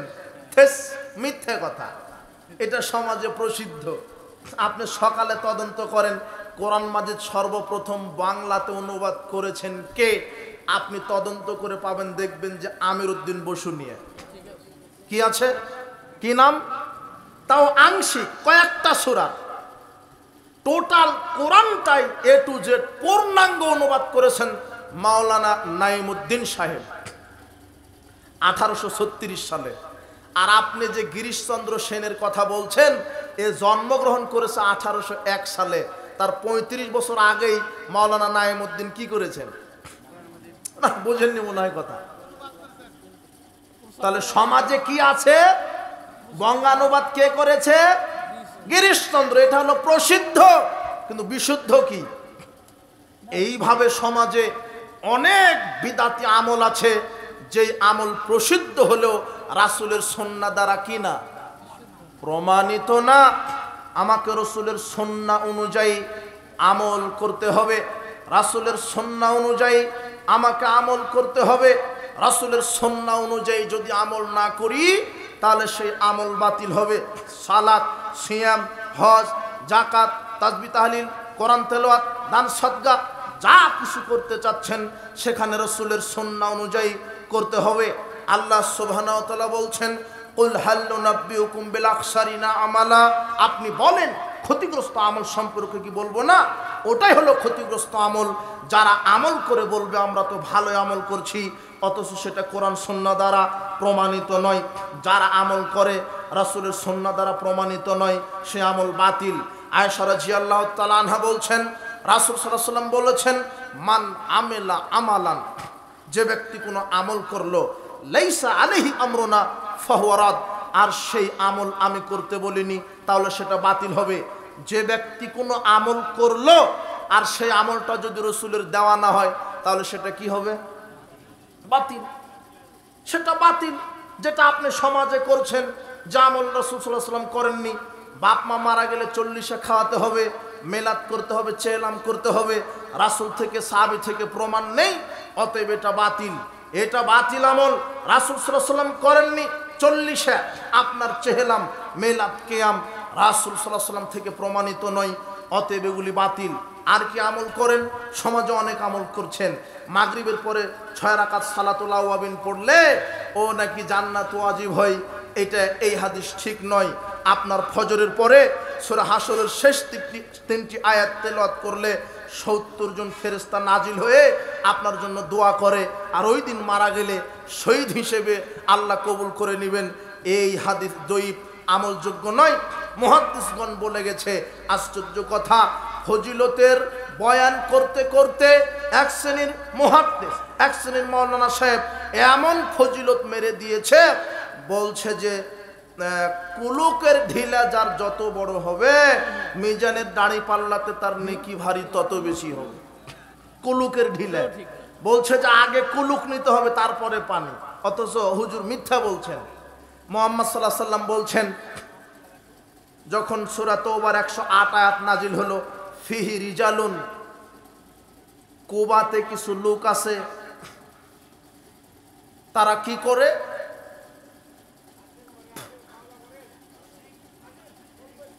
আইয়াতাতাহহারু, তারা পবিত্রতা অর্জন করে।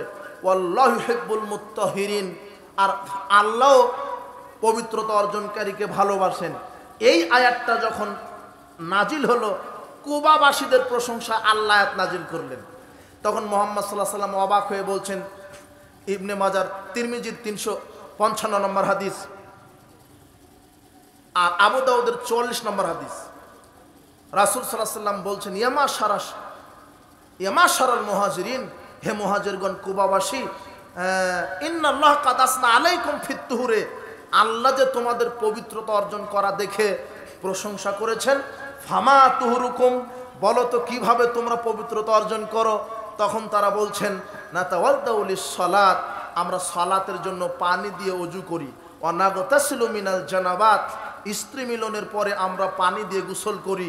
ওয়া নাগতাসিলু মিনাল জানাবাত, আমরা স্ত্রী মিলনের পরে পানি দিয়ে গোসল করি। ওয়া নাস্তানজি বিল মায়ে, আর পেশাব করার পরে পানি দিয়ে পবিত্রতা অর্জন করি। কি দিয়ে? এই প্রশংসা আল্লাহ করছেন কুবাবাসীর এই পবিত্রতা অর্জন করা দেখে। অথচ হুজুর বলছে আগে কুলুক নিতে হবে, ঢিলা নিতে হবে, তারপরে পানি। জি না, পানির বিকল্প ঢিল টিস্যু। কথা বুঝেননি মনে হয়।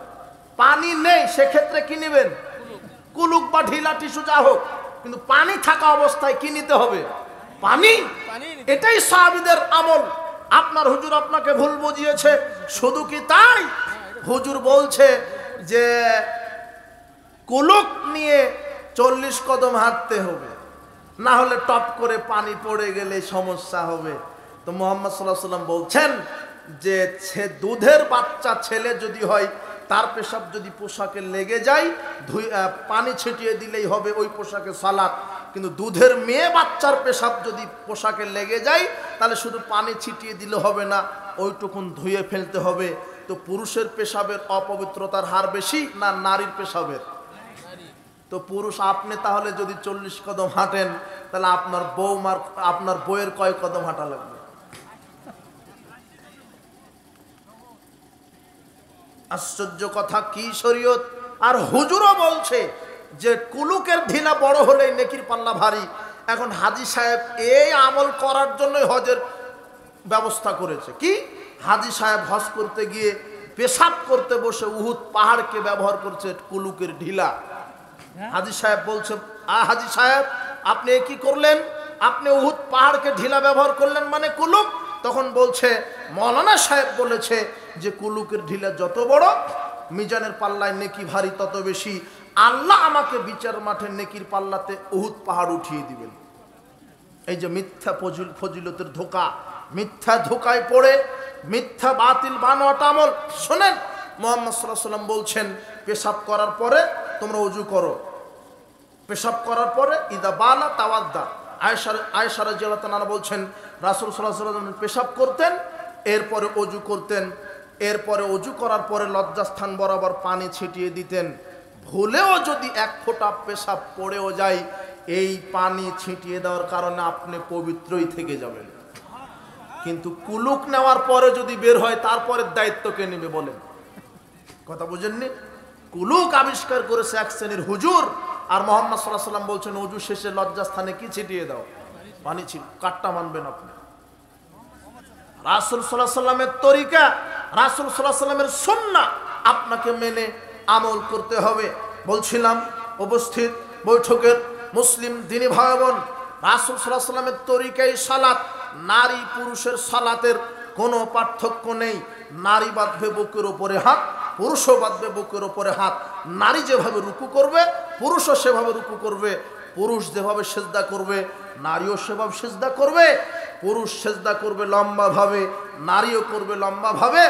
কিন্তু অধিকাংশ মা বোন সেজদা করে, দেখবেন 4 হাত পা একসাথে লাগিয়ে দিয়েছে, 2 হাঁটুর সাথে 2 কোণ লাগিয়ে দিয়ে 2 হাতের বাহুটা মাটির সাথে লাগিয়ে দিয়েছে। একেবারে বিড়াল অথবা কুকুর যেভাবে শুয়ে থাকে, এইভাবে দেখবেন সেজদা করেছে আপনার স্ত্রী, আপনার বোন, আপনার মেয়ে। জিনা সালাত হয়নি। মুহাম্মদ সাল্লাল্লাহু আলাইহি ওয়াসাল্লাম বলছেন, সল্লু কামা রাআইতুমুনি উসাল্লি, তোমরা ওইভাবে সালাত আদায় করো যেভাবে আমাকে দেখছো তোমরা। মানে নারী পুরুষ সবাই। কোরআন হাদিস থেকে নারী পুরুষের সালাতের মৌলিক কোনো পার্থক্য পাবেন না। কিন্তু আপনার হুজুর ভাগ করে দিয়েছে। মুহাম্মদ সাল্লাল্লাহু আলাইহি ওয়াসাল্লাম বলছেন তোমরা সেজদা করো এমন ভাবে যেন তোমাদের পেটের নিচ দিয়ে ছাগলের বাচ্চা চলে যেতে পারে, কিন্তু আপনার স্ত্রী এমন ভাবে সেজদা করেছে যে পিঁপড়া যাওয়ার ক্ষমতা রাখে। নারী পুরুষের সালাতের কোনো পার্থক্য নেই। নারীরাও সালাত আদায় করবে 5 ওয়াক্ত ফরজ সালাত একামাত দিয়ে। কথা বুঝেননি মনে হয়? একামাত দিয়ে আপনার স্ত্রী বাড়িতে সালাত আদায় করবে। নারীরাও মাগরিব এশা ফজর রাত্রের 3 ওয়াক্তের সালাত সরবে কেরাত করবে। সরবে মানে আলহামদুলিল্লাহ রাব্বিল আলামিন আর রহমানির রহিম মালিক ইয়াউমিদ্দিন। কি রাত্রের সালাত মসজিদে আপনি সরবে কেরাত করেন না? তা আপনার স্ত্রী নীরবে করবে কেন? কোনো আলাদা নেই, সেম। তবে নারীর কণ্ঠ হবে নিম্ন স্বরে, উচ্চ স্বরে নয়, যাতে বাহিরে চলে না যায়, কেননা নারীর কণ্ঠটাও পর্দা। কথা বুঝেছেন? আপনার স্ত্রীও সরবে কোরআন তেলাওয়াত করে সালাত আদায় করবে। নারী পুরুষের সালাতের কোনো পার্থক্য নেই, নারী পুরুষের সালাতের কোনো পার্থক্য নেই। উপস্থিত বৈঠকের মুসলিম দিনী ভাই বোন, রাসূল সাল্লাল্লাহু আলাইহি ওয়াসাল্লামের সুন্নাহ অনুযায়ী যদি আপনি আমল না করেন ওই আমল বিদআত হবে। রাসূল সাল্লাল্লাহু আলাইহি ওয়াসাল্লাম বলছেন মান আমিলা আমালান, যে ব্যক্তি কোনো আমল করলো লাইসা আলাইহি আমরুনা, সে আমলের নির্দেশনা আমার পক্ষ থেকে যদি না থাকে ফাওয়ারাত, তাহলে সেটা বাতিল হবে। আপনি সালাম দিচ্ছেন 2 হাত 3 হাত 4 হাতে মুসাফা করছেন কেন? আল্লাহর নবী বলছেন পরস্পরের 2 হাতে মুসাফা করো। আবু দাউদের 5212 নম্বর হাদিস। পরস্পরের 2 হাত, আপনার 1 হাত আর ওনার 1 হাত, 2 হাত, 3 হাত 4 হাতে নয়। মুহাম্মদ সাল্লাল্লাহু আলাইহি ওয়াসাল্লাম বলছেন পরস্পরের 2 হাতে যদি মুসাফা করে সালাম বিনিময় করো, পরস্পরের 2 হাত পৃথক হওয়ার পূর্বেই তোমাদের বিগত সব পাপ আল্লাহ ক্ষমা করে দিবেন। রাসূলের সুন্নাহ অনুযায়ী আমল, রাসূলের তরিকা অনুযায়ী আমল, সালাত, সিয়াম, হজ, যাকাত সব রাসূলের সুন্নাহ অনুযায়ী করতে হবে। আপনি আজানের শেষে আপনি দোয়া হিসেবে তো পড়লেন ওটাই, এরপরে আবার যোগ করছেন কেন? পদ্দারাজাতার রাফিয়া ওয়ারযুকনা শাফাতাহু ইয়াউমাল কিয়ামা ইন্নাকা লা তুখলিফুল মিয়াদ। 3টা বাক্য যোগ করেন, অথচ একটাও রাসূল সাল্লাল্লাহু আলাইহি ওয়াসাল্লাম থেকে প্রমাণিত নয়। আল্লাহুম্মা রাব্ব হাযিহিদ দাওয়াতিত তাম্মা ওয়াস সালাতিল কায়িমা আতি মুহাম্মাদানিল ওয়াসিলাতাল ফাদিলা ওয়া বা'আথহু মাকামান মাহমুদানিল্লাযী ওয়া'আদতা। এতটুকুনি রাসূল থেকে প্রমাণিত। বুঝেননি মনে হয়? বুখারী 614 নম্বর হাদিস। মুহাম্মদ সাল্লাল্লাহু আলাইহি ওয়াসাল্লাম বলছেন এতটুকুন যদি আজানের পরে কেউ বলে হাল্লাত লাহু শাফাতি ইয়াউমাল কিয়ামা, ওই ব্যক্তির জন্য সুপারিশ আমার জন্য ওয়াজিব হয়ে যায়। কিন্তু ওই 3টা যোগ করলে আর ওয়াজিব হবে না। ওয়াদ-দারাজাতার রাফিয়া ওয়ারযুকনা শাফাতাহু ইয়াউমাল কিয়ামা ইন্নাকা লা তুখলিফুল মিয়াদ। জিনা হুজুর আপনাকে বলবে ইন্নাকা লা তুখলিফুল মিয়াদ, আর এটা তো কোরআনের আয়াত, বলা যাবে না কেন? বলা যাবে না এই জন্যে, কে বলেনি? তোমার হুজুর বলছে মিনহা খালাকনাকুম ওয়া ফিহা নুঈদুকুম ওয়া মিনহা নুখরিজুকুম তারাতান উখরা। আর এটা তো কোরআনের আয়াত, মাটি দেওয়ার সময় বলা যাবে না, মানে বলা যাবে না এই জন্য, কে বলতে বলেনি?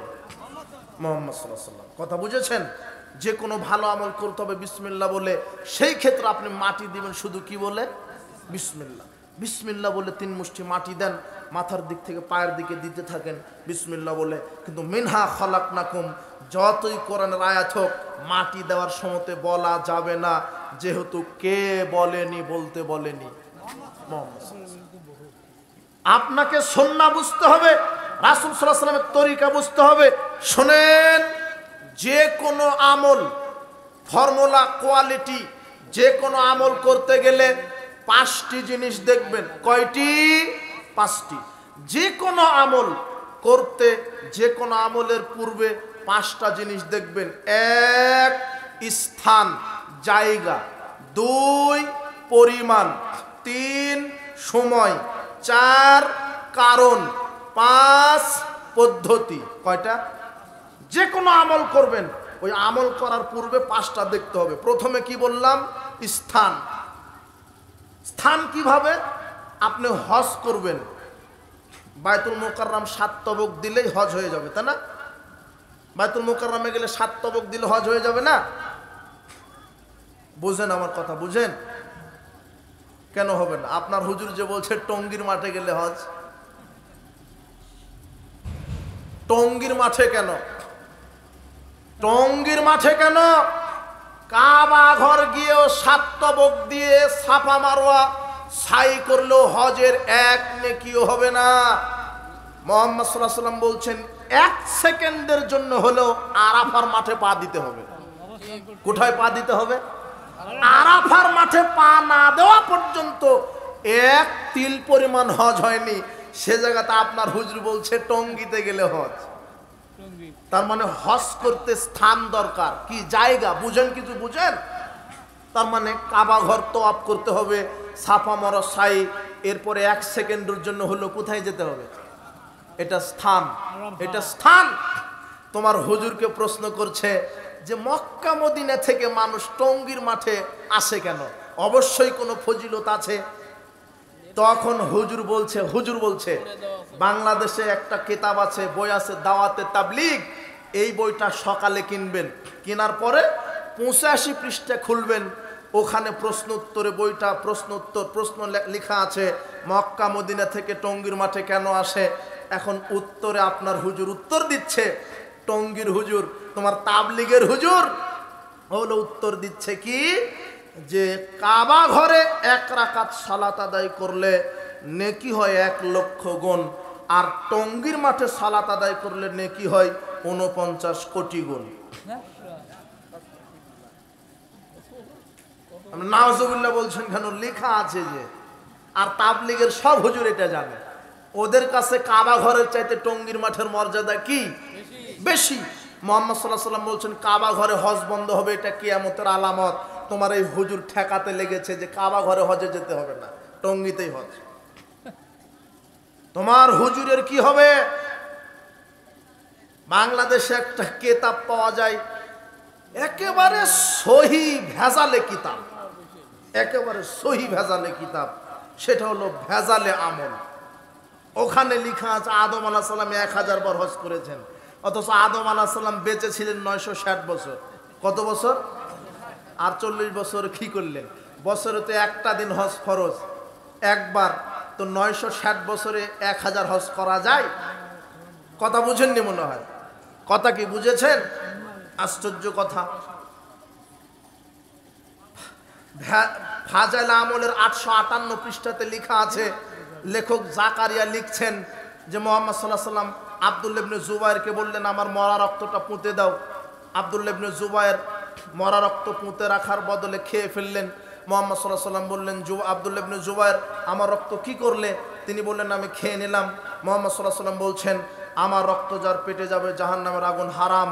লেখক জাকারিয়া তখন আবার নিজের পক্ষ থেকে লিখছে, মনে করছে যে ও নবী, ও নিজে তখন লিখছে মুহাম্মদ সাল্লাল্লাহু আলাইহি ওয়াসাল্লামের পেশাব পায়খানা খাওয়াও জায়েজ। এটা ফাজাইল আমলে লেখা আছে, সকালে আপনি পড়েন না, হেকায়েতে সাহাবা অংশ 858 পৃষ্ঠাতে। তাই তো তাবলীগের হুজুরেরা বিশ্বাস করে যে পীরের পেশাব পায়খানা খাওয়াও জায়েজ। পীর হলো নবীর উত্তরসূরি, আলেমেরা কার উত্তরসূরি? পেশাব পায়খানা খেলে পেটে বাচ্চা চলে আসে, এটা হলো মুরিদের আকীদা। আরে পানের পিক পীরের ফেলতে দেয় না, ফেলার সাথে সাথে জিবা দিয়ে চেটে খেয়ে নিচ্ছে মুরিদ। কেন? ওই যে দলিল, ফাজাইল আমলে দলিল, রসুলের পেশাব পায়খানা জায়েজ, আর রসুলের উত্তরসূরি হলো পীরেরা, কাজেই পীরেরটাও জায়েজ।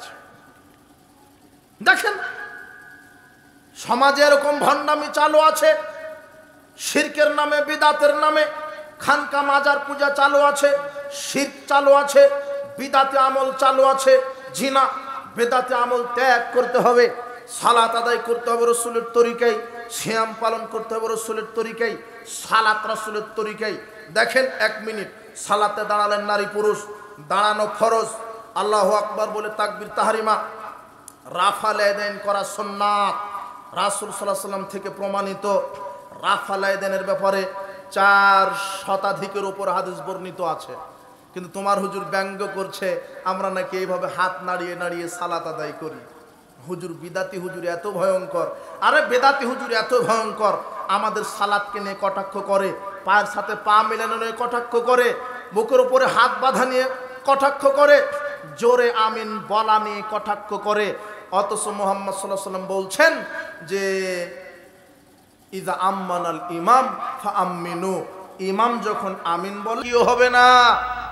মুহাম্মদ সাল্লাল্লাহু আলাইহি ওয়াসাল্লাম বলছেন 1 সেকেন্ডের জন্য হলেও আরাফার মাঠে পা দিতে হবে। কোথায় পা দিতে হবে? আরাফার মাঠে পা না দেওয়া পর্যন্ত এক তিল পরিমাণ হজ হয়নি। সে জায়গাতে আপনার হুজুর বলছে টঙ্গিতে গেলে হজ। তার মানে হজ করতে স্থান দরকার, কি জায়গা বুঝেন, কিছু বুঝেন? তার মানে কাবা ঘর তওয়াফ করতে হবে, সাফা মারওয়া সাই, এরপরে 1 সেকেন্ডের জন্য হলো কোথায় যেতে হবে? এটা স্থান, এটা স্থান। তোমার হুজুরকে প্রশ্ন করছে যে মক্কা মদিনা থেকে মানুষ টঙ্গীর মাঠে আসে কেন? অবশ্যই কোনো ফজিলত আছে। তখন হুজুর বলছে বাংলাদেশে একটা কিতাব আছে, বই আছে, দাওয়াতে তাবলীগ। এই বইটা সকালে কিনবেন, কেনার পরে 85 পৃষ্ঠা খুলবেন, ওখানে প্রশ্ন উত্তরে বইটা প্রশ্ন লেখা আছে মক্কা মদিনা থেকে টঙ্গীর মাঠে কেন আসে। এখন উত্তরে আপনার হুজুর উত্তর দিচ্ছে, টঙ্গীর হুজুর, তোমার তাবলীগের হুজুর হলো উত্তর দিচ্ছে কি, যে কাবা ঘরে 1 রাকাত সালাত আদায় করলে নেকি হয় 1 লক্ষ গুণ, আর টঙ্গীর মাঠে সালাত আদায় করলে নেকি হয় 49 কোটি গুণ। নাউজুবিল্লাহ বলছেন কেন? লেখা আছে যে। আর তাবলীগের সব হুজুর এটা জানে, ওদের কাছে কাবা ঘরের চাইতে টঙ্গীর মাঠের মর্যাদা কি বেশি। মুহাম্মদ সাল্লাল্লাহু আলাইহি ওয়াসাল্লাম বলছেন কাবা ঘরে হজ বন্ধ হবে, এটা কিয়ামতের আলামত। তোমার এই হুজুর ঠেকাতে লেগেছে যে কাবা ঘরে হজে যেতে হবে না, টঙ্গীতেই হজ। তোমার হুজুরের কি হবে?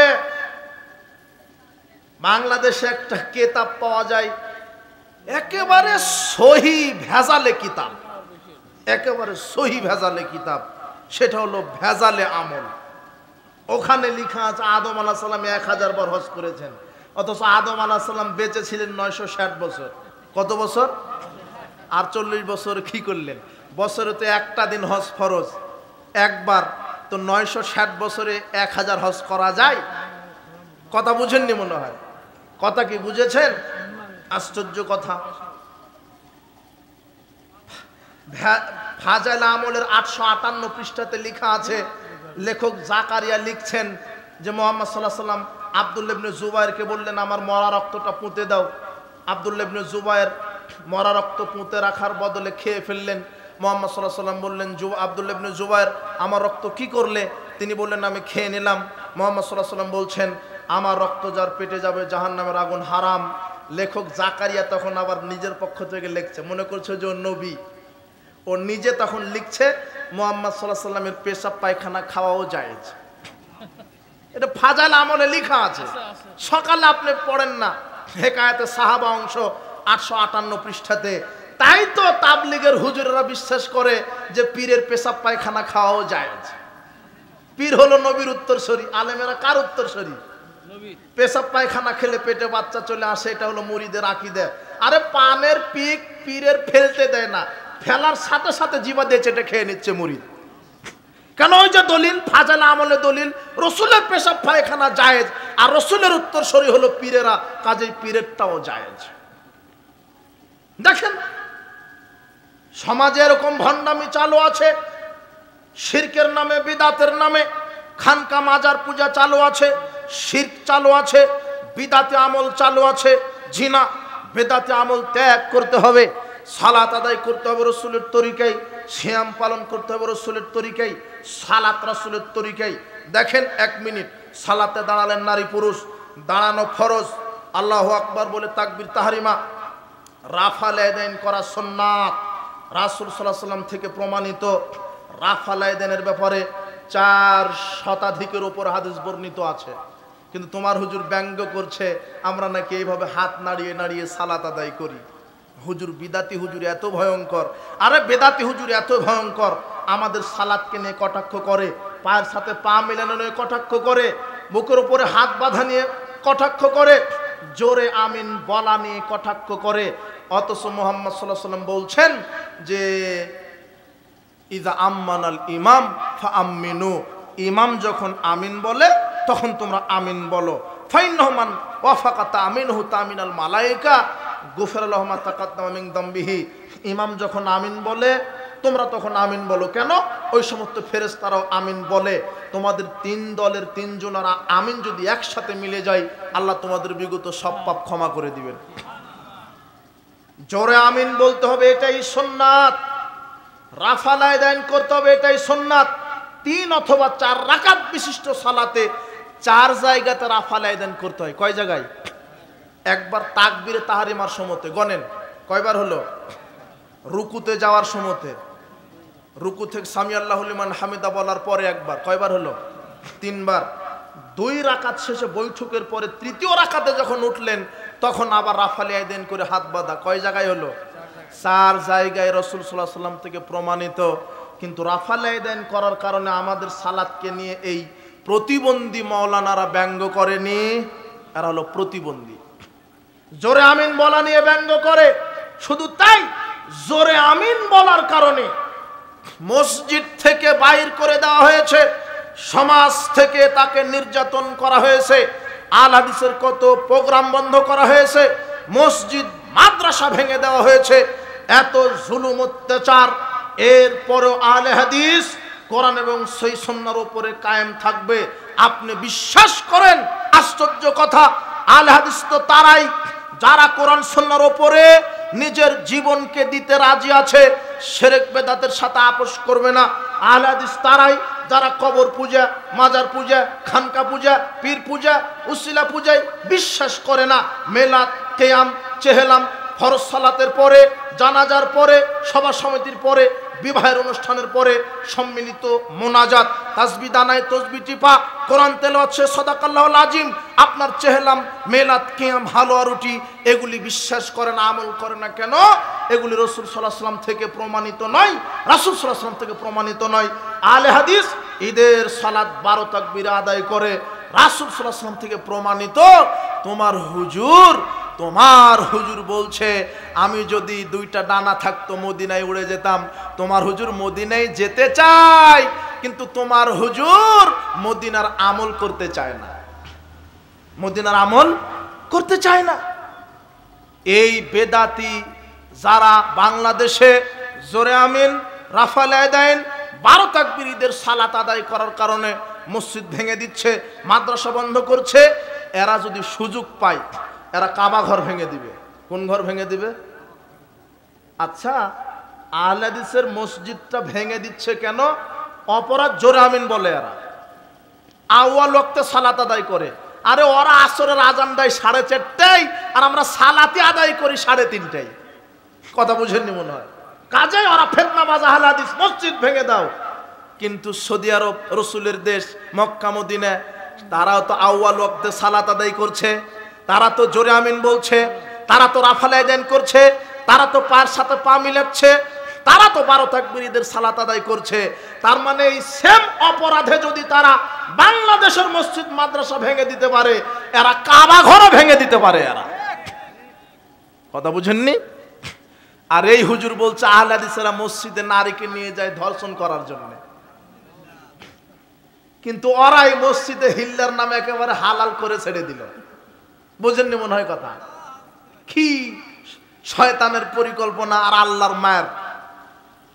আমরা নাকি মসজিদে মহিলাদেরকে ধর্ষণ করার জন্য নিয়ে যাই। আরে প্রতিবন্ধী হুজুর, তুমি যে কাবা ঘরে হজ করতে নিয়ে যাও, তো তোমার বউ ওখানে ধর্ষণ হয় না? বলছে যে এরা ফিতনা সৃষ্টি করছে, এরা ফিতনাবাজ, এই মসজিদে নারীকে নিয়ে গেছে, এরা ফিতনাবাজ। ফিতনা বাজারে গেলে ফিতনা হয় না? ওই ব্যাপারে বক্তব্য নাই, বাজারে নারী যেতে পারবে না, অথচ আপনার সব বাজার ঘাট করছে আপনার স্ত্রী, আপনি এর বিরুদ্ধে বক্তব্য দিচ্ছেন না। নারী কেন বাজারে যাবে? নারী বাজারে যাবে কেন? নারী ঘরের বস্তু ঘরে পড়ে থাকবে, নারী ঘরের বস্তু ঘরে পড়ে থাকবে, নারী বাজারে যাবে না। আশ্চর্য কথা, আপনাকে এটা বলিনি রাসূল সাল্লাল্লাহু আলাইহি ওয়াসাল্লামের কথা মেনে চলতে হবে। আমি বলিনি যে নারী মসজিদে গিয়ে সালাত আদায় করতে বাধ্য। নারীদের জন্য বাড়ি উত্তম, তবে যদি তারা মসজিদে যেতে চায় বাধা দেওয়া যাবে না। এটা আল্লাহর নবী বলেছেন, সহিহ বুখারী 873 নম্বর হাদিস। আল্লাহর নবী বলছেন, ইজাস্তাজানাত আহাদুকুম ইমরাতুন, শোনো, যদি তোমাদের স্ত্রী তোমাদের কাছে অনুমতি চায় মসজিদে গিয়ে সালাতের, ফালা ইয়ামনাহা, তাহলে তোমরা তোমাদের স্ত্রীকে বাধা দিও না। এটা কে বলছেন? বুখারীর 873 নম্বর হাদিস। কিন্তু আপনি মসজিদে নারীদেরকে আটকালেন, মানে আশ্চর্য কথা। মসজিদ হচ্ছে দিন শিকার একটা মাধ্যম। অন্তত জুমার দিনে ইমাম সাহেব সারগর্ভ বক্তব্য দেয়, জুমার দিনে মেয়েরা গিয়ে খুতবা শুনবে, জামাতে সালাত আদায় করবে, এটা কতই না সুন্দর। আপনি নারীকে আটকালেন, মানে মুহাম্মদ সাল্লাল্লাহু আলাইহি ওয়াসাল্লাম বলছেন নারী যদি যেতে চায় তাহলে বাধা দেওয়া যাবে। আপনি বাধা দিলেন, মানে কি ক্ষমতা আপনার? কি এমন ক্ষমতা হলো? রাসূলের কথাকে ওভারটেক করে আপনি চলছেন, মানে রাসূলের সুন্নাহকে আপনি মূল্য দিচ্ছেন না। শোনেন, যদি আপনি এরকম সমাজে বেদাতি আমল জোর করে চাপিয়ে দেওয়ার চেষ্টা করেন, এই আমলের পরিণাম জাহান্নাম। বেদাতে যে করে, বেদাতের আমল কবুল হয় না। আল্লাহ বলছেন, রাসূল সাল্লাল্লাহু আলাইহি ওয়াসাল্লাম বলছেন, ফামান আহদাসা ফিহা হাদাসান আও মুহদিসান, কেউ যদি বেদাত করে অথবা বেদাতি কোনো আমল করে, বেদাতিকে আশ্রয় দেয়, ফালাইহি লানাতুল্লাহি ওয়াল মালাইকাতি ওয়ান নাস আজমাইন, তার উপর আল্লাহর লানত, ফেরেশতাকুলের লানত, মানব মণ্ডলীর লানত, লাইক বলে মিন সরফুল আদলা। বেদাতির ফরজ নফল ইবাদত কবুল হয় না। কয়েক মিনিট, একটু আমি শেষ করে দিব, কয়েক মিনিট। আমি আপনাকে মাযহাবটা বুঝাইয়ে দিতে পারিনি এখনো, একটু কয়েক মিনিট ধৈর্য ধরেন একটু। আল্লাহর নবী বলছেন, কেউ যদি বিদআত করে তাহলে তার ফরজ নফল ইবাদত কে কবুল করবে না? বেদাতি কোনো মসজিদ মাদ্রাসায় দান করা যাবে না, হারাম। বেদাতিদেরকে সাহায্য সহযোগিতা করা যাবে না। যেই মসজিদে রাসূলের সুন্নাহ বিরোধী আমল হয়, যেই মাদ্রাসায় বেদাত হয়, যেই মক্তবে বেদাত হয়, এই মসজিদ মাদ্রাসায় দান করা যাবে না। আল্লাহর নবী বলছেন, বুখারীর হাদিস, কেউ যদি বেদাতিদেরকে সাহায্য করে, আশ্রয় দেয়, তার ফরজ নফল ইবাদত কবুল হবে না, তার উপর আল্লাহর পক্ষ থেকে লানত। সাবধান, বেদাতে আমল করা থেকে সাবধান। তাহলে কি করবেন? সংশোধন করে নেবেন। আপনি চিন্তা করছেন এতদিন এইভাবে আমল করেছি, তাহলে কি হবে? এতদিন ভুল হলো? জি না, নিরাশ হওয়ার কোনো কারণ নেই। কিভাবে? আল্লাহ বলছেন, ইল্লা মান তাবা ওয়া আমানা ওয়া আমিলা আমালান সলিহা, যে ব্যক্তি তওবা করেছে, নিজের আমলকে সংশোধন করে নিয়েছে, ফাউলাইকা ইউবাদদিলুল্লাহু সাইয়্যাতিহিম হাসানাত, তার বিগত সব ভুল, সব পাপকে আমি আল্লাহ নেকিতে পরিবর্তন করে দিব। ভুল সংশোধনের সফলতা আছে, কিন্তু আপনি জেদের বসে, হটকারিতার বসে বলছেন বাপ দাদা থেকে করে আসছি, বাপ দাদা থেকে আমল চালু আছে, আর এখন এরা নতুন ফিতনা বাঁধাচ্ছে। জি না, আপনার ভুল সংশোধন করে নিতে হবে। সম্মানিত উপস্থিতি, বলছিলাম যে মাযহাবের দোহাই দিয়ে সমাজে যেটা চালু আছে, শোনেন, ইমামগণের নামে সমাজে যেটা চালু আছে, আসলে ইমামদের সাথে এর কোনো সম্পর্ক নেই। ইমাম আবু হানিফার নাম দিয়ে যারা বাংলাদেশে বলছেন হানাফি, যারা মাযহাবী বলছেন, তাদের অধিকাংশর আকীদা আল্লাহ নিরাকার, আল্লাহ সর্বত্র বিরাজমান। কিন্তু ইমাম আবু হানিফার এই আকীদা নয়। ইমাম আবু হানিফাও বিশ্বাস করেন আল্লাহর আকার আছে, হাত আছে, পা আছে, নফস আছে। আল ফিকহুল আকবার 66-67 পৃষ্ঠা খুলে দেখেন, ইমাম আবু হানিফা বলছেন, ওয়াল্লাহু ইয়াদুন ওয়া ওয়াজহুন ওয়া নাফসুন কামা যাকারাল্লাহু তাআলা ফিল কোরআন। ইমাম আবু হানিফা বলছেন, কোরআনে আল্লাহ নিজেই উল্লেখ করেছেন তার হাত, তার পা, তার নফসের কথা, এগুলি তার সিফাত গুণ। আল্লাহ কোরআনে উল্লেখ করেছেন কি? সূরা সুয়াদের 38 নম্বর আয়াতে, মা মানাকা আন তাসজুদা লিমা খালাকতু বিয়াদাইয়া, হে ইবলিস, আমি যে আদমকে 2 হাতে তৈরি করলাম, তাকে সেজদা দিতে কিসে বাধা দিল? আল্লাহর কয় হাত আছে? নূহ আলাইহিস সালামকে বলছেন সূরা হুদের 37 আয়াতে, ওয়াসনাইল ফুলকা বিআয়ুনিনা, হে নূহ, তুমি আমার চোখের কিদার সাথে ইমাম আবু হানিফার 5 পয়সা সম্পর্ক নাই। এরপর কয়েক মিনিট আমাকে শেষ করতে বলা হয়েছে, কিন্তু এটা না বুঝাইলে আপনি বুঝবেন না, গোটা বক্তব্যটা আপনি বুঝতে পারবেন না। মাযহাবের দোহাই দিয়ে আমলকে টিকানো হয়েছে। শোনেন, ইমাম আবু হানিফা বলছেন, লা ইয়াহিল্লু লিআহাদিন আইয়াখুযা বিকাউলিনা মা লাম ইয়ালাম মিন আইনা খাজনাহু, ওই ব্যক্তির জন্য আমার কথা গ্রহণ করা হালাল নয় যতক্ষণ না সে না জানবে যে আমার কথা কোথায় থেকে সে পেয়েছে। যদি কোরআন সুন্নাহ থেকে মিলে যায় তাহলে সে মেনে নিবে, না হলে আমার কথা কোরআন সুন্নাহর বাইরে গেলে মানা যাবে। এটা ইমাম আবু হানিফা বলছেন। ইমাম মালিক বলছেন ইন্নামা আনা বাশারুন উখতিউ ও উসিবু, আমি একজন মানুষ, ভুল করি সঠিকও করি। ফানজুরু ফির রায়, আমার কথা তুমি তদন্ত করো। ফাইন ওয়াফাকা কিতাব ওয়া সুন্নাহ, যদি আমার কথা কোরআন সুন্নাহর সাথে মিলে যায় ফাখুযুহু, মেনে চলো, যদি না মিলে তাহলে বর্জন করো। ইমাম শাফি বলছেন ইযা রাআইতা কালামি ইউখালিফুল হাদিসা, আমার কথা যদি হাদিসের উল্টা হয় ফা'মালু বিল হাদিস, হাদিস অনুযায়ী আমল করো, আমার কথা দেওয়ালে ছুঁড়ে মারো। আহমদ বিন হাম্বল বলছে লা তুকাল্লিদনি, আমার তাকলিদ করো না। ওয়ালা তুকাল্লিদান্না আউজাই ওয়া নাখিয়া, আউজাই ইমাম নাখি এদের তাকলিদ করো না। খুযিল আহকাম মিন হাইসু আখাযু মিনাল কিতাবি ওয়াস সুন্নাহ, কোরআন সুন্নাহ আঁকড়ে ধরো। তার মানে চার ইমামই মানুষকে কোরআন সুন্নাহ দ্বারা আমল করতে বলে গেছেন। কথা কি বুঝেছেন? তারা নিজের তাকলিদ করতে বলেননি। আশ্চর্য কথা, ইমাম আবু হানিফা জন্মগ্রহণ করেছে 80 হিজরিতে, মারা গেছেন 150 হিজরিতে। ইমাম মালিক জন্মগ্রহণ করেছে 150, মারা গেছে 193 হিজরিতে। ইমাম শাফি জন্মগ্রহণ করেছে, ইমাম মালিক জন্মগ্রহণ করেছে, ইমাম শাফি জন্মগ্রহণ করেছে 150 হিজরিতে, মারা গেছে 204 হিজরিতে। ইমাম আহমদ বিন হাম্বল জন্মগ্রহণ করেছে 164 হিজরিতে, মারা গেছে 241 হিজরিতে। 241 হিজরি যখন, তখন সব ইমাম মারা গেছেন, আর মাযহাব তৈরি হয়েছে 400 হিজরিতে। কত হিজরি?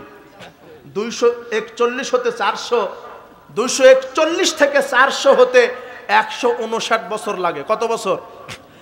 ইমামগণ মরারও 159 বছর পরে মাযহাব তৈরি করেছে। নিঃসন্দেহে ইমাম আবু হানিফা নিজের নামে কোনো মাযহাব তৈরি করে। ইমাম আবু হানিফা যদি বিচার মাঠে বলে আমি তো আমার নামে মাযহাব তৈরি করতে বলিনি, আমার মাযহাব মেনেছে কেন, কোথায় যাবেন আপনি? কথা বুঝেননি? আর আরেকটা কথা আপনাকে বলি, ইমাম আবু হানিফা, ইমাম মালিক, ইমাম শাফি, ইমাম আহমদ বিন হাম্বল, এনারা কি নবী না সাহাবী? নবীও না, সাহাবীও না। এনাদের উপরে কি কোরআনের আয়াত নাজিল হয়েছে না মুহাম্মদ সাল্লাল্লাহু আলাইহি ওয়াসাল্লামের উপরে? তা আপনি নিজেকে হানাফি বলছেন কেন? মুহাম্মাদি বলতে পারেন না? না, বুঝেননি মনে হয়। আচ্ছা, এটাও বাদ দেন। আচ্ছা, এই চারজনেরা সাহাবী না, আমি অনস্বীকার্য করছি না যে এরা কি কেউ না, এরা বড় বড় ইমাম, অনেক জ্ঞান রাখে, কিন্তু আবু বকরের মতো নিঃসন্দেহে এরা জ্ঞান রাখে? রাখে? ওমরের মতো এরা জ্ঞান রাখে? এরা সাহাবী রাদিয়াল্লাহু আনহুম ওয়ারাদু আন, আল্লাহ এদের উপরে সন্তুষ্ট, এরাও আল্লাহর উপরে সন্তুষ্ট। কিন্তু ইমাম আবু হানিফার প্রতি আল্লাহ সন্তুষ্ট কোরআন সুন্নাহয় কোনো দলিল আছে? নাই। আফসোস, আপনি কেন? আমি অস্বীকার করছি না ইমাম আবু হানিফা ইমাম নয়। ইমাম আবু হানিফা, ইমাম মালিক, ইমাম শাফি, আহমদ বিন হাম্বল, এরা বড় বড় ইমাম। কিন্তু আমার কথা এখানে, এদের নামে মাযহাব তৈরি হলো কেন? মাযহাব তো আবু বকরের নামে তৈরি হওয়ার কথা ছিল। আবু বকরি মাযহাব, উমারি মাযহাব, আলী মাযহাব, উসমানী মাযহাব। কথা বুঝেননি? আশ্চর্য কথা, এরা নবী না, এদের উপর ওহী নাজিল হয়নি। আর তারপরে মজার কথা, এই চার ইমামের নামে, এই চার মাযহাবের যারা অনুসারী, এরা চার ইমামের নামে সমাজে যা আমল করে, এই আমলের সাথে তাদের ইমামগণের কোনো সম্পর্ক নাই। তাদের নাম ভাঙিয়ে চলছে, কোথাও দেখাতে পারবেন না। এই জন্য সাবধান, মাযহাবের দোহাই দিয়ে কোরআন সুন্নাহকে হত্যা করবেন না। বেদাতের পরিণাম জাহান্নাম। আল্লাহ নবী বলছেন কুল্লু বেদাতিন দলালা কুল্লু দলালাতিন ফিন্নার। বেদাত পথভ্রষ্টতা, আর পথভ্রষ্টতার পরিণাম জাহান্নাম। উপস্থিত বৈঠকের মুসলিম দিনী ভাই বোন, শিরক করে মারা যাবেন না। কবর পূজা, খানকা পূজা, এগুলি শিরক। পীরের উসিলা ছাড়া জান্নাত হবে না। পীরের দরগায় মানত করলে বালা মুসিবত কেটে যায়।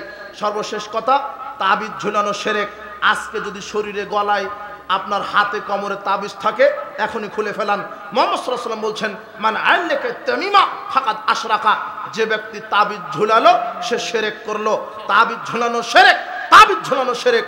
আর মানুষের সাথে অন্যায় কথা বলবেন না, কারো গীবত করবেন না, জুলুমবাজি করবেন না, অন্যায়ভাবে সম্পদ আত্মসাৎ করবেন না, মানুষকে পিটাবেন না, অন্যায়ভাবে খারাপ আপনার সন্ত্রাসবাজি করবেন না, দুর্নীতি করবেন না, মানুষের উপর নির্যাতন করবেন না। আর জুলমাতুল ইয়াউমিল কিয়ামা, জুলুম হচ্ছে কিয়ামতের দিন অন্ধকার, জুলমের পরিণাম জাহান্নাম।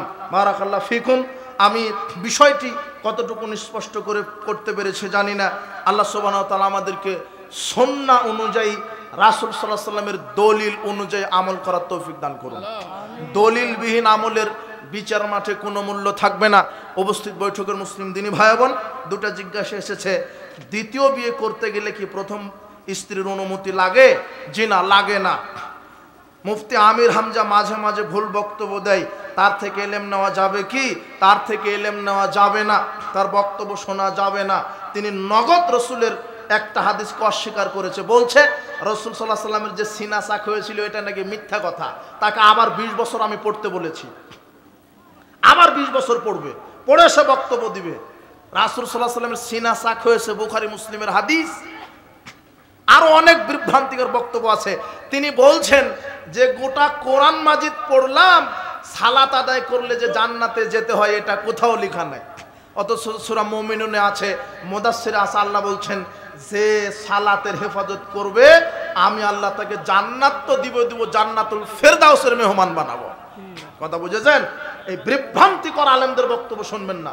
তিনি ফিরে আসুক বক্তব্য থেকে, আল্লাহ তাকে সঠিক বোঝার, সঠিক আকীদা মানুষ রাখার, বোঝার তৌফিক দান করুন। আমরা তার জন্য দোয়া রাখি, কিন্তু বিভ্রান্তমূলক বক্তব্য থেকে ফিরে আসবেন।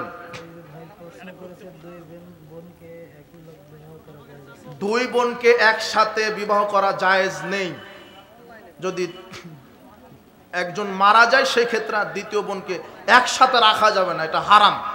কোরআন মাজিদে এটা আল্লাহ হারাম করেছেন। সূরা নিসা 23 নম্বর আয়াতে বলছেন যে দুই বোনকে একসাথে বিবাহ করা নিষেধ, হারাম করে দিলাম। বারাকাল্লাহু ফিকুম, জাযাকুমুল্লাহ খায়ের। আজকে যারা এই উপস্থিত বৈঠকে যারা সময় দিয়েছেন, দোয়া করি আল্লাহ তুমি আমাদের এই প্রোগ্রামটি তুমি কবুল করে নাও। যত নারী পুরুষ এসেছে তুমি তাদের